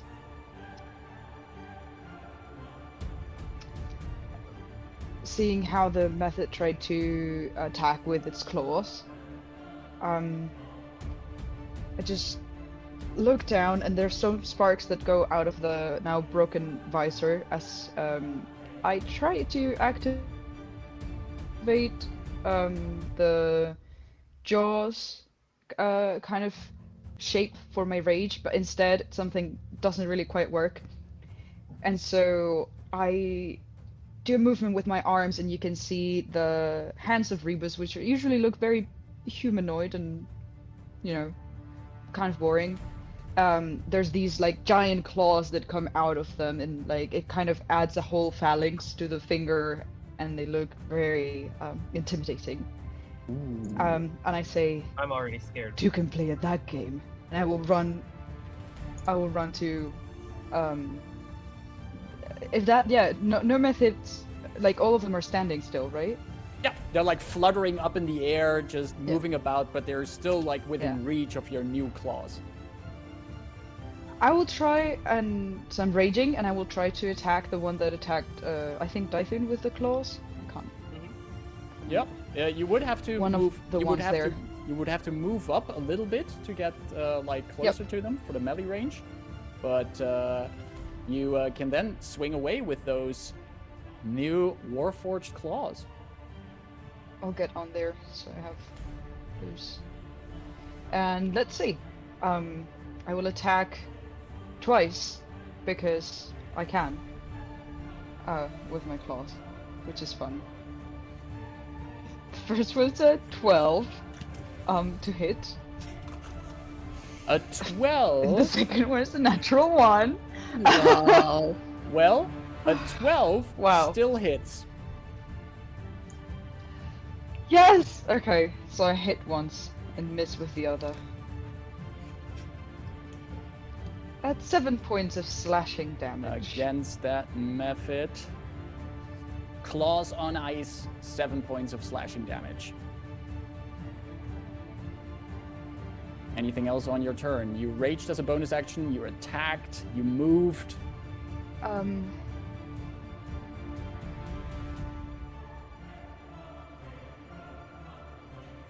Yeah, that's it. That's- I'll stay there. All right, Rayn, you're up, and Delphine, you're on deck. Okay. From my lowered position, I can still I easily believe- see wait, I everyone, believe- right? Yes, Serial. I believe raging gives me a +2 to melee damage. That's true. Does so that would also be, yes, apply? that would be then So 9 points damage instead of total. 7. Gotcha. Rayn, Huh. you can see from your Sorry. lower position, you can still see the methods flying about around your enemies.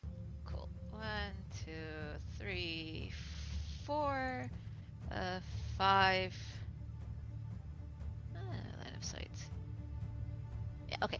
And on this method, the one that is between Rebus and Dythun, you are going to cast Mind Sliver at it. So I'm just going to just kind of like.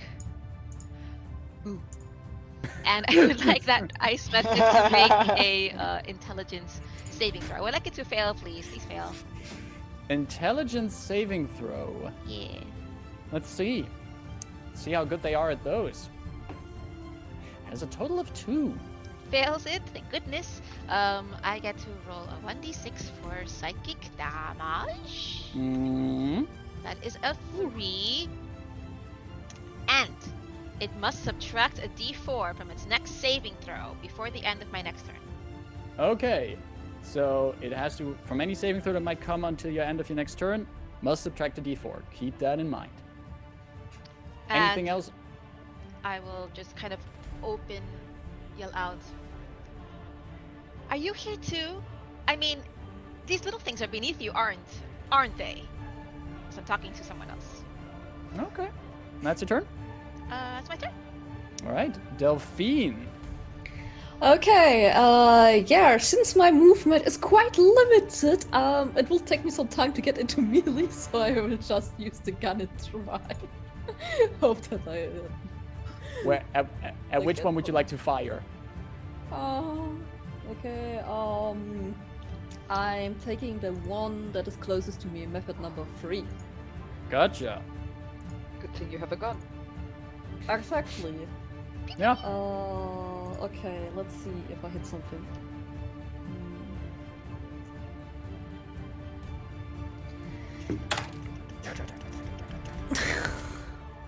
A 10. That is just not enough to hit. That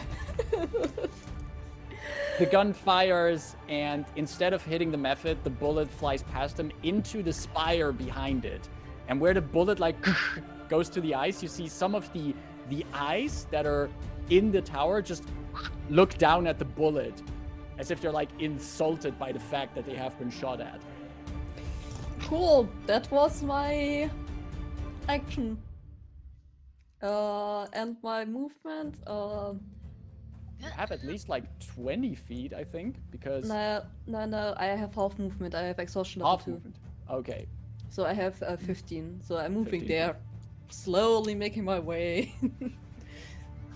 Making Yeah. my way downtown. All right. That's your turn, Delphine? Yeah, that's what I can do. Being useless Okay. for this fight.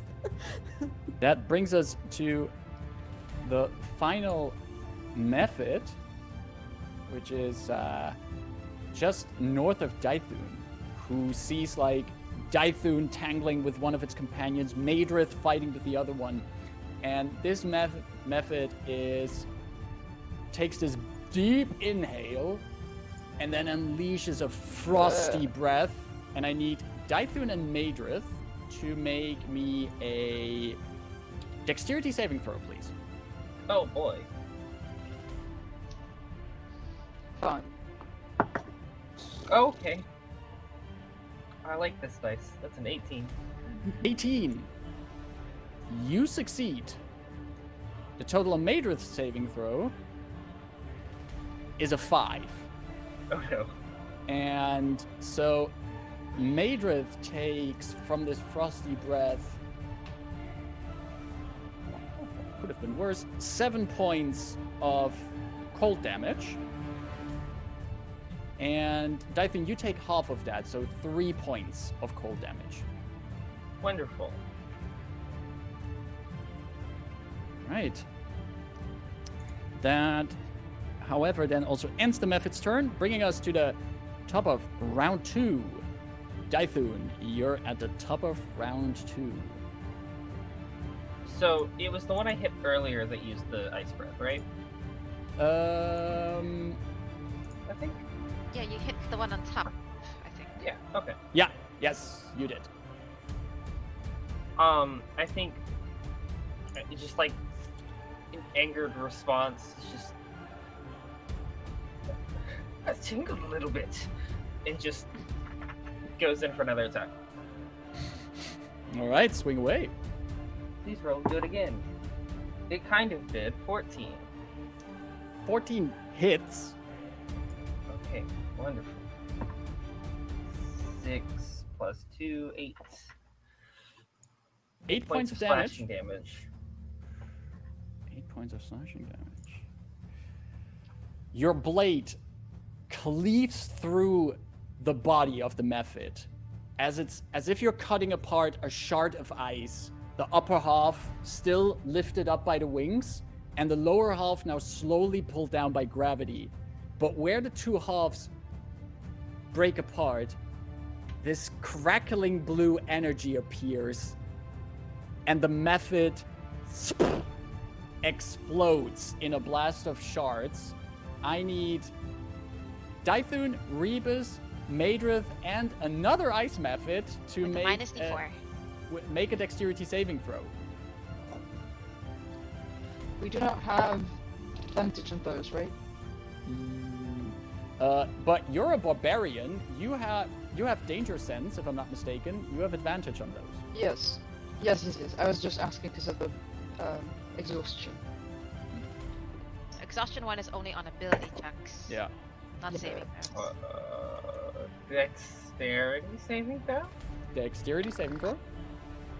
That's a 10. Oh, Okay. So you had a 10. Rebus, what did you roll?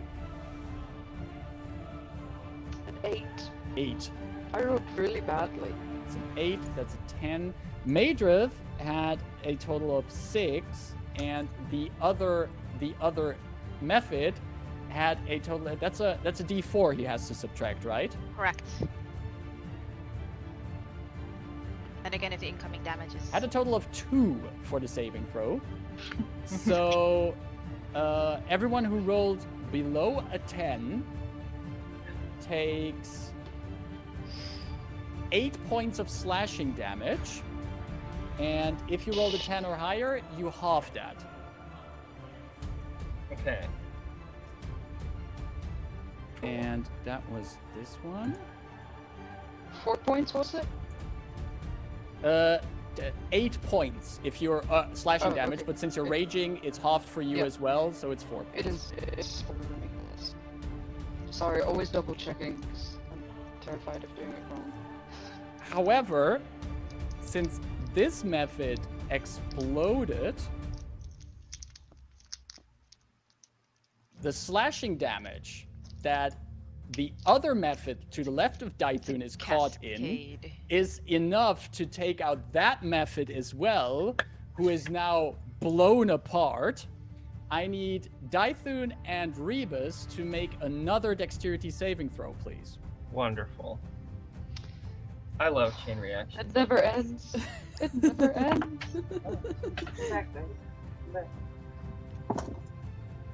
That's another 10. 11! Woo! Well, you succeeded. I rolled a 2. Both of you would half that, so that's 1 damage. And since it's slashing, it's halved for you, but you can never take lower than 1 damage. So both of you take 1 damage from this, as this one just also is out of the running. And so that is only my number 3 is left there. And that one is out too. But technically, we're Was still in that your turn, still my Dythun. turn? Okay, I was Yeah, like, it's still your turn. These lost methods track were of all this. they were so rude to explode on your turn, but you attacked one of them. What, is there anything else you would like to do in your turn? I would like to say I don't agree with your methods. Then I'm gonna move. Can I move like to this space up here? Like that's not the door yet, right? That's the door. You're standing now right in front of the door. Oh, okay. Okay, so if I can stand like at the top of the stairs, I think I'm gonna action surge. Mm-hmm. I'm gonna pull out the javelin of lightning. Try this again. And you're gonna throw I the just- remaining method? Let's go. Yes, I wanted to make sure I wasn't gonna hit Majorith with it. That's very kind of you. Sacrifices So, he made. yeah. Let's try this again. It's a 12. That hits. A 12 is enough to hit Oh, the yay. method. I've finally done something with this. What is it? Okay, make a ranged weapon attack. On hit, the target takes damage from the javelin plus 4d6. So I roll 46. 5d6. Yes. Nice. So 5d6 total. That's wonderful. I Damn. really like this when it hits. I've just not hit with it yet. Wee. Uh-oh. Sorry, Major. Wait. That's a 6, a 12, a 14, 17. It's a 21. Wait, plus 2, 23. I'm just Wow. I'm just double checking. So when you hurl it and speak a command word, it transforms to a bolt of lightning, forming a line 5 feet wide that extends out from you to a target within 120 feet. Each creature in the line, excluding you and the target, must make a DC 13 dexterity saving throw, taking 46 lightning damage on a failed save and half as much damage on successful. The lightning bolt turns back into a javelin when it reaches the target. So The next sentence is make a ranged attack. yes, on that's the make a range target. weapon. On a hit, the target takes damage from the javelin, but doesn't it also mean that it also has to make the dexterity saving throw for the lightning damage? No, because it says excluding you and the target. Oh, I'm so sorry. Yeah, So- it does say that. Yeah, gotcha. It's a very Yeah, weird. No, I've been reading through this last time as well, but you're right. So yeah, what was again the total of damage that the dog is going to take? 23. The lightning that forms in your hand hits the method, goes through it, and just from the inside bursts open, adding to the explosion that this one creates as well, which has only Madrith in range of the explosion. So she's going to make a dex saving throw. I think as soon That as he throws it, he's is- just like, yeah. Oh, sorry.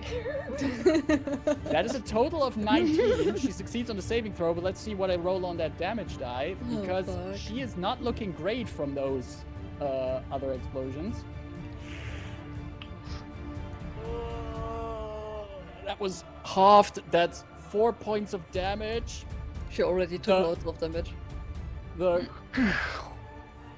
The method explodes, lightning still crackling around it, and Madris just is pushed to the floor into the snow by the lightning, as also this final method is destroyed. And thus, there are no more combatants left here. And who knows, maybe you have entertained this entity for now. Rayn But walks what would over you to like to do? Delphine. You're rather sluggish today. And I start like rubbing the sides of her arms up and down. I try to ignore this and go over to Matrix to see if she is still alive. Good point. You wanna check Declan's if gonna go Madris first, is still well. alive? Yeah. Or kind of She breathing. is- Conscious. She is knocked out on the floor and looks not that good, but if you want to, you can try to make a medicine check or try I something have else a to healing stabilize it. potion. I'm taking that one healing potion. And you're chugging that in there? Yes. Roll how many hit points she regains from that. I'm not happy about this. So this is the normal one. And she gets 3 points. No, Which wait, is- 5 points. Should 5 be. points, Yeah, perfect. 5 points. You chuck down the healing potion into her mouth, and she takes it in, eyes going open. She looks towards Dythun, and just while she's still on the ground, she like raises a finger at you. Crazy how that happens. It just exploded for no reason. And then gets up, wipes the snow off of her. Well, that's already 2 times that I almost died on this trip. Don't make it 3. 3's the charm. Oh, I let you dying there.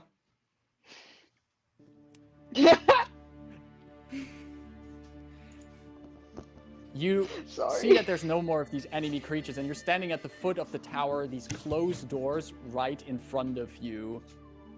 And still some of those eyes that are underneath the ice. You see some of them still like looking at you. And You hear that voice again in your head, Rayn. Oh, that was a good appetizer. You and your companions. Talented, I must say. I hope you're also good in, what do you mortals call it? Interpersonal relationships? Oh, fuck. I'm just trying to get my claws to be normal hands again, and they're kind of getting stuck. I mean, as long as it's not a game of dragon chess. How dull.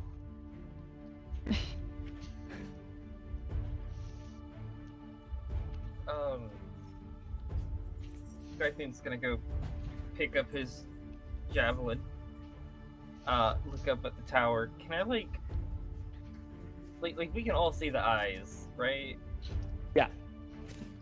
Okay. Dythun's gonna try firebolting one of the eyes.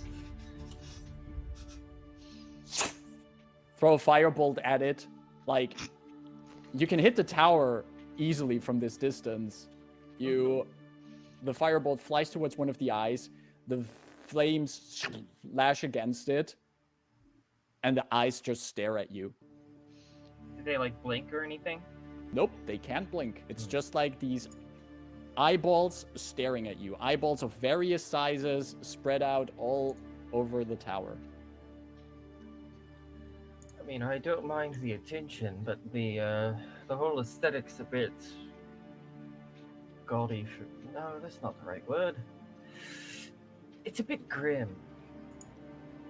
Well, our host says that they were a little entertained marginally, and that's something about interpersonal relationships. And I'm going to just again yell out into the open, but this time in Triton, and I'm going to yell, "What precedes rain in the sky?"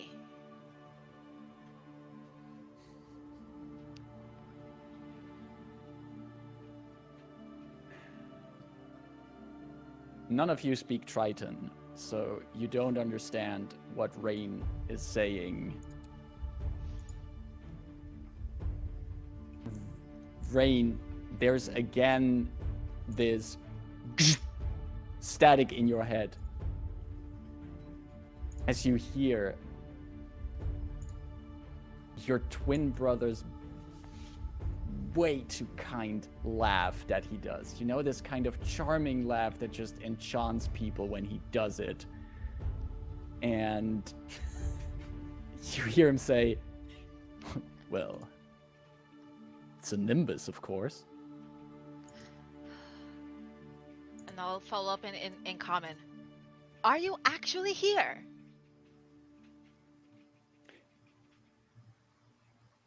Rayn says that, and you're all kind of crowded on this staircase in front of the closed doors in front of you. Could all of you please give me a perception check? Mind your exhaustion. Mind your exhaustion. Oh, I'm 19! always scared that you want another constitution save. Well, Rayn did try to warm you up. I got a 20. 20. 19. Can you repeat that again, Sarah? 7. 7. 13. 13. Rayn and Dythun, you hear from the other side of the door in front of you, you hear the sounds of things being moved around. I want to open the door. You want to try open the door? Push, Can pull. you give me an athletics check, please? Metal dice. 13. You push against the door. Like, first you try pulling, you find out there's nothing to pull at, so you assume it's pushing, and you try to push, and there's just, oh, this door is heavy, and there's something behind it. Does Dythun see Rayn struggling with this? Yeah, it's pretty visible. Dythun's gonna sheath his longsword, pull out that great axe, give it a bit of a twirl, and just hit the door with it. Hit the door with the great axe. With the great axe, yeah. I duck. With the intention that are you trying to like actually like break your way through the door, or are you using like the force to try to push it open? Yes. Oh, just like hitting like where the doors meet to like try and push them. Okay. Give me an attack roll with the great axe. Okay. That's Everything's fine. 19 plus 4, 23. Rayn ducks as you swing in with the great axe right in between the doors, and there's this moment where they go up a little bit, and you can hear something scratching on the surface behind the doors, if some objects are pushed back, and you hear some voices. You hear a voice like going, "Oh shit," incoming from the inside. Hey, open up!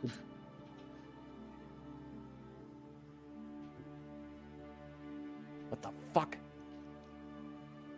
I'm gonna hit it again. Who is this?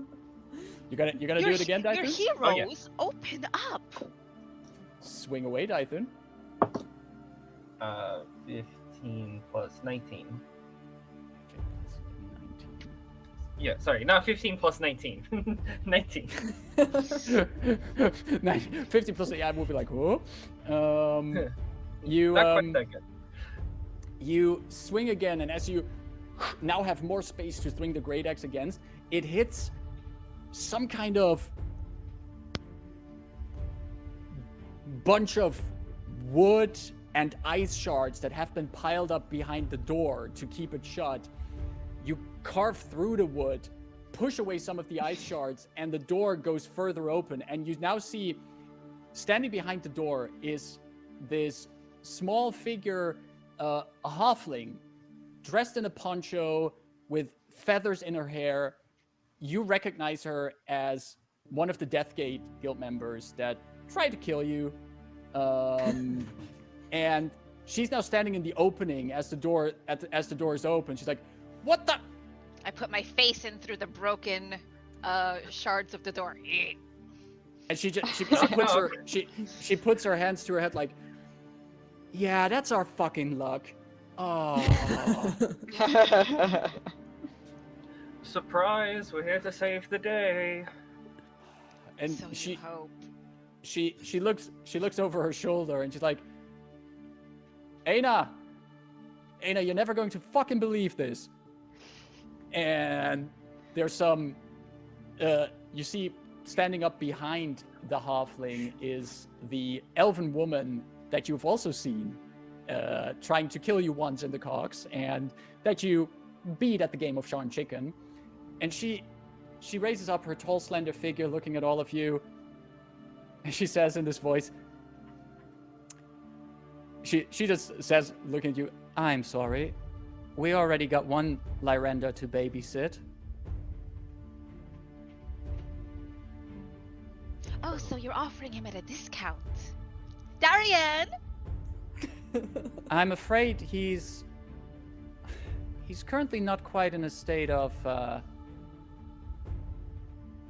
being able to talk. Please say he is dead. Please say he is dead so that this is off my shoulders. Well, would you like to talk between these broken doors, or would you like to find out how to get to the airship if we're prepared to take you off this island? Off the island? Oh, not interested? I turn around. We should go back. And the halfling goes again, "Okay, fuck this shit." And she moves aside everything from the doors, and she's going to open the doors. Hang. And you can see, if you're stepping in, you see that first you notice there's a bit of warmth coming once you're stepping in, because the Deathgaters made a makeshift campfire here. And as a bit of a stand-in token here for Darian, bundled up next to the fire is a battered and bruised Darian de Lyrander. He is tied up in blankets and warm clothing. Eyes are currently closed. He seems very unconscious, but there's still some breath coming out of him. Does he have to be conscious? The telepathic speech does not say they have to be conscious. It just says the creature. But what does Just the talk in their unconscious dreams. condition say? I'm just using telepathic speech. How about that? We quickly look up the unconscious condition. Creature, blah, blah, blah. Creature is incapacitated. An incapacitated creature can't take actions or reactions, can't move or speak, and is unaware of its surroundings. Well, they're not speaking technically. Does the creature have to be capable of speaking for this? Okay, let's open up the long text for this. This is something I did not expect to try to rules finagle. Can You and the telepath- chosen creature can speak telepathically with each other to understand. telepathically, and if you're unconscious, you can't speak. I shake his shoulder. Fine. It's not responding to that. You said there was a halfling and an elfin woman. Yes, there's the. are these like two that we remember meeting? Yes. Both of. Sorry, I have a long series of questions because I forget. Do either of them seem to hold any kind of higher rank than the other that I would know of? By the way obviously. by the way that you would get from this kind of conversation, the quick glance that you get from this, you don't get the impression that there's some kind of ranking authority or something here. Okay. Dythun is going to walk up to the halfling, Mm-hmm. hold the great axe from the orc, slam it on the ground next to them, and just look down at the halfling. If they can't talk, why don't we have a conversation?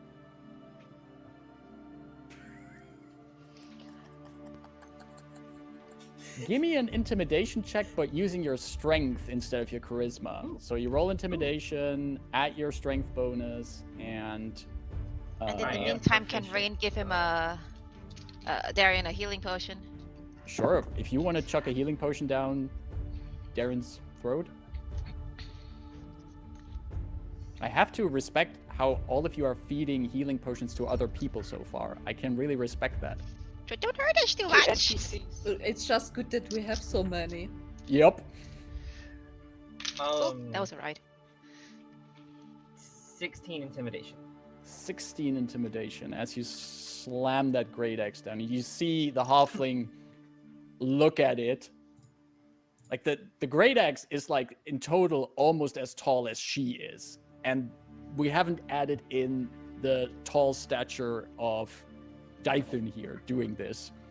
She And looks at it's the axe. great axe of Gorash. Garashton. Yeah, she recognizes the axe immediately. She looks at you. Just big toothy smile. Fine. Let's fucking talk. And Dythun Rayn, will you- hear in his mind very quickly, get them to agree to hand over whatever it is they were here to recover. 9 hit points, 7 plus 9 hit 2. points. Chuck down. You put the throat into the mouth of Darian.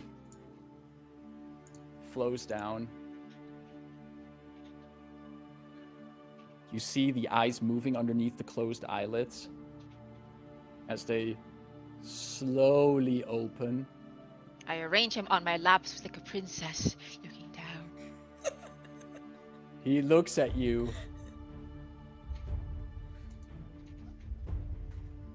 Oh, I should have changed my visage for this. Oh, maybe I'm not that mean. And then he looks while he's cradled in your arm, he looks around. He first spots the Death Gators. He looks around. He sees Madrith. He's like, he sees Delphine.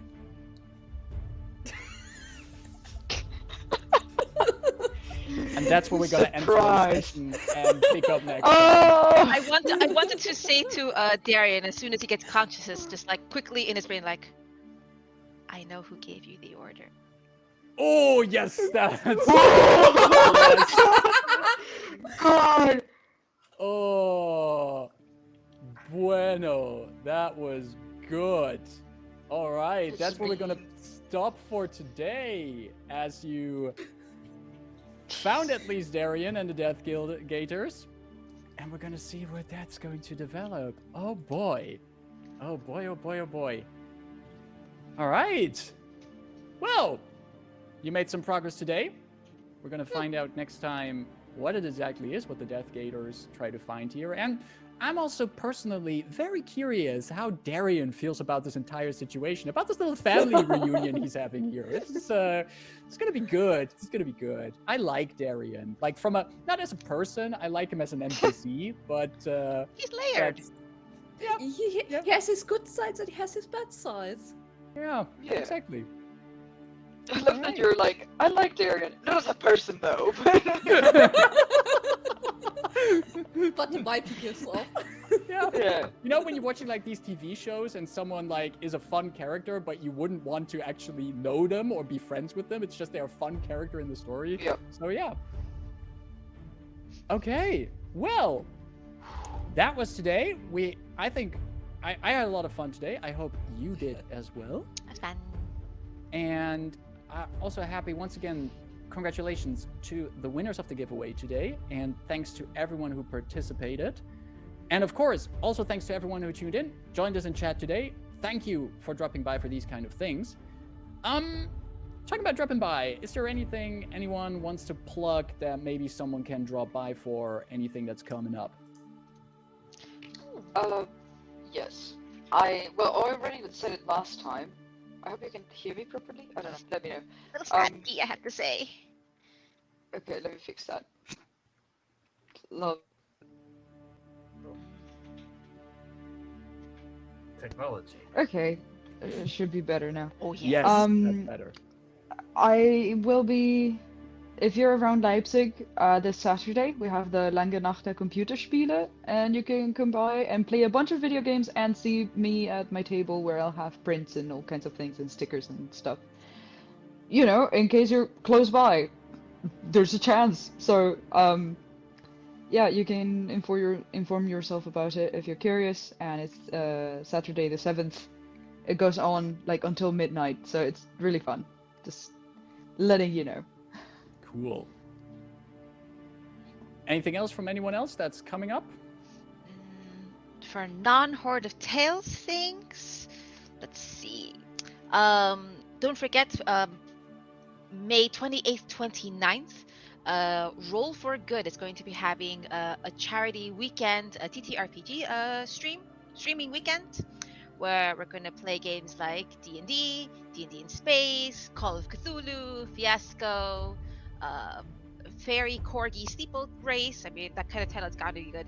And all the proceeds raised that weekend will be going to World Central Kitchen, which is an organization that provides freshly cooked meals to people in need, especially those from environmental disasters and humanitarian conflict zones, particularly the work they're doing in Ukraine and surrounding Ukraine.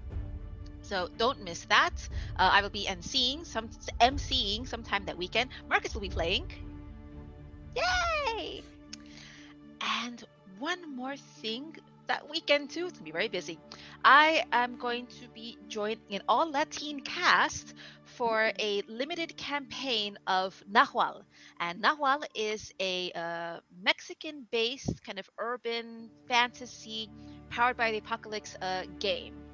And it's going to be me with the TTRPG, like T as in the drink, community playing that as well. And it's been amazing to meet the cast. And I found another Bolivian. I've never met another Bolivian online. My family's Bolivian, and our diaspora is like very few and far between. So it's like, wow, we exist. You exist. I love you. So already these happy connections are going to be made, and I hope that'll be translated in the game as well. More details when I have them for you. Perfect. All right. Well, that should be all announcements for now. We're going to another thing. This Friday we're having game night on Discord. Oh yeah. Right. Don't we forget do. that. Oh, Yep. Now for our Horde of Tales specific news. Yeah, we have a Discord. Yeah, we have a Discord. Click on the button below. It's very fun. And you can join us there on Friday night. We do have indeed a game night. Last time we did that, we had a lot of fun playing some Jackbox games, having some very silly results with that. And That's nice. we're going to try to do our best to make it also fun again on Friday evening. So if you feel like it, join our Discord. Join us on Friday night for that as well. And we're looking forward to that. Yay! And we have some other little things in the works. I think we're gonna hear about those very soon, like this week or next. Yeah, week. we're having always yeah. something in the We're works. We're indeed hammering out some things, but keep an eye on our socials and join our Discord if you want to keep track of those, where we're going to also announce everything that's incoming. Exactly. I think that should be it for now then. We're gonna huddle around our own little campfires in a not so cold place for the rest of the evening. Thanks again for people who tuned in. Thanks for joining us on this ride. And we will be back next week Tuesday for episode 22 of the Convergence Manifesto. See you then. Take care. Bye-bye. Bye.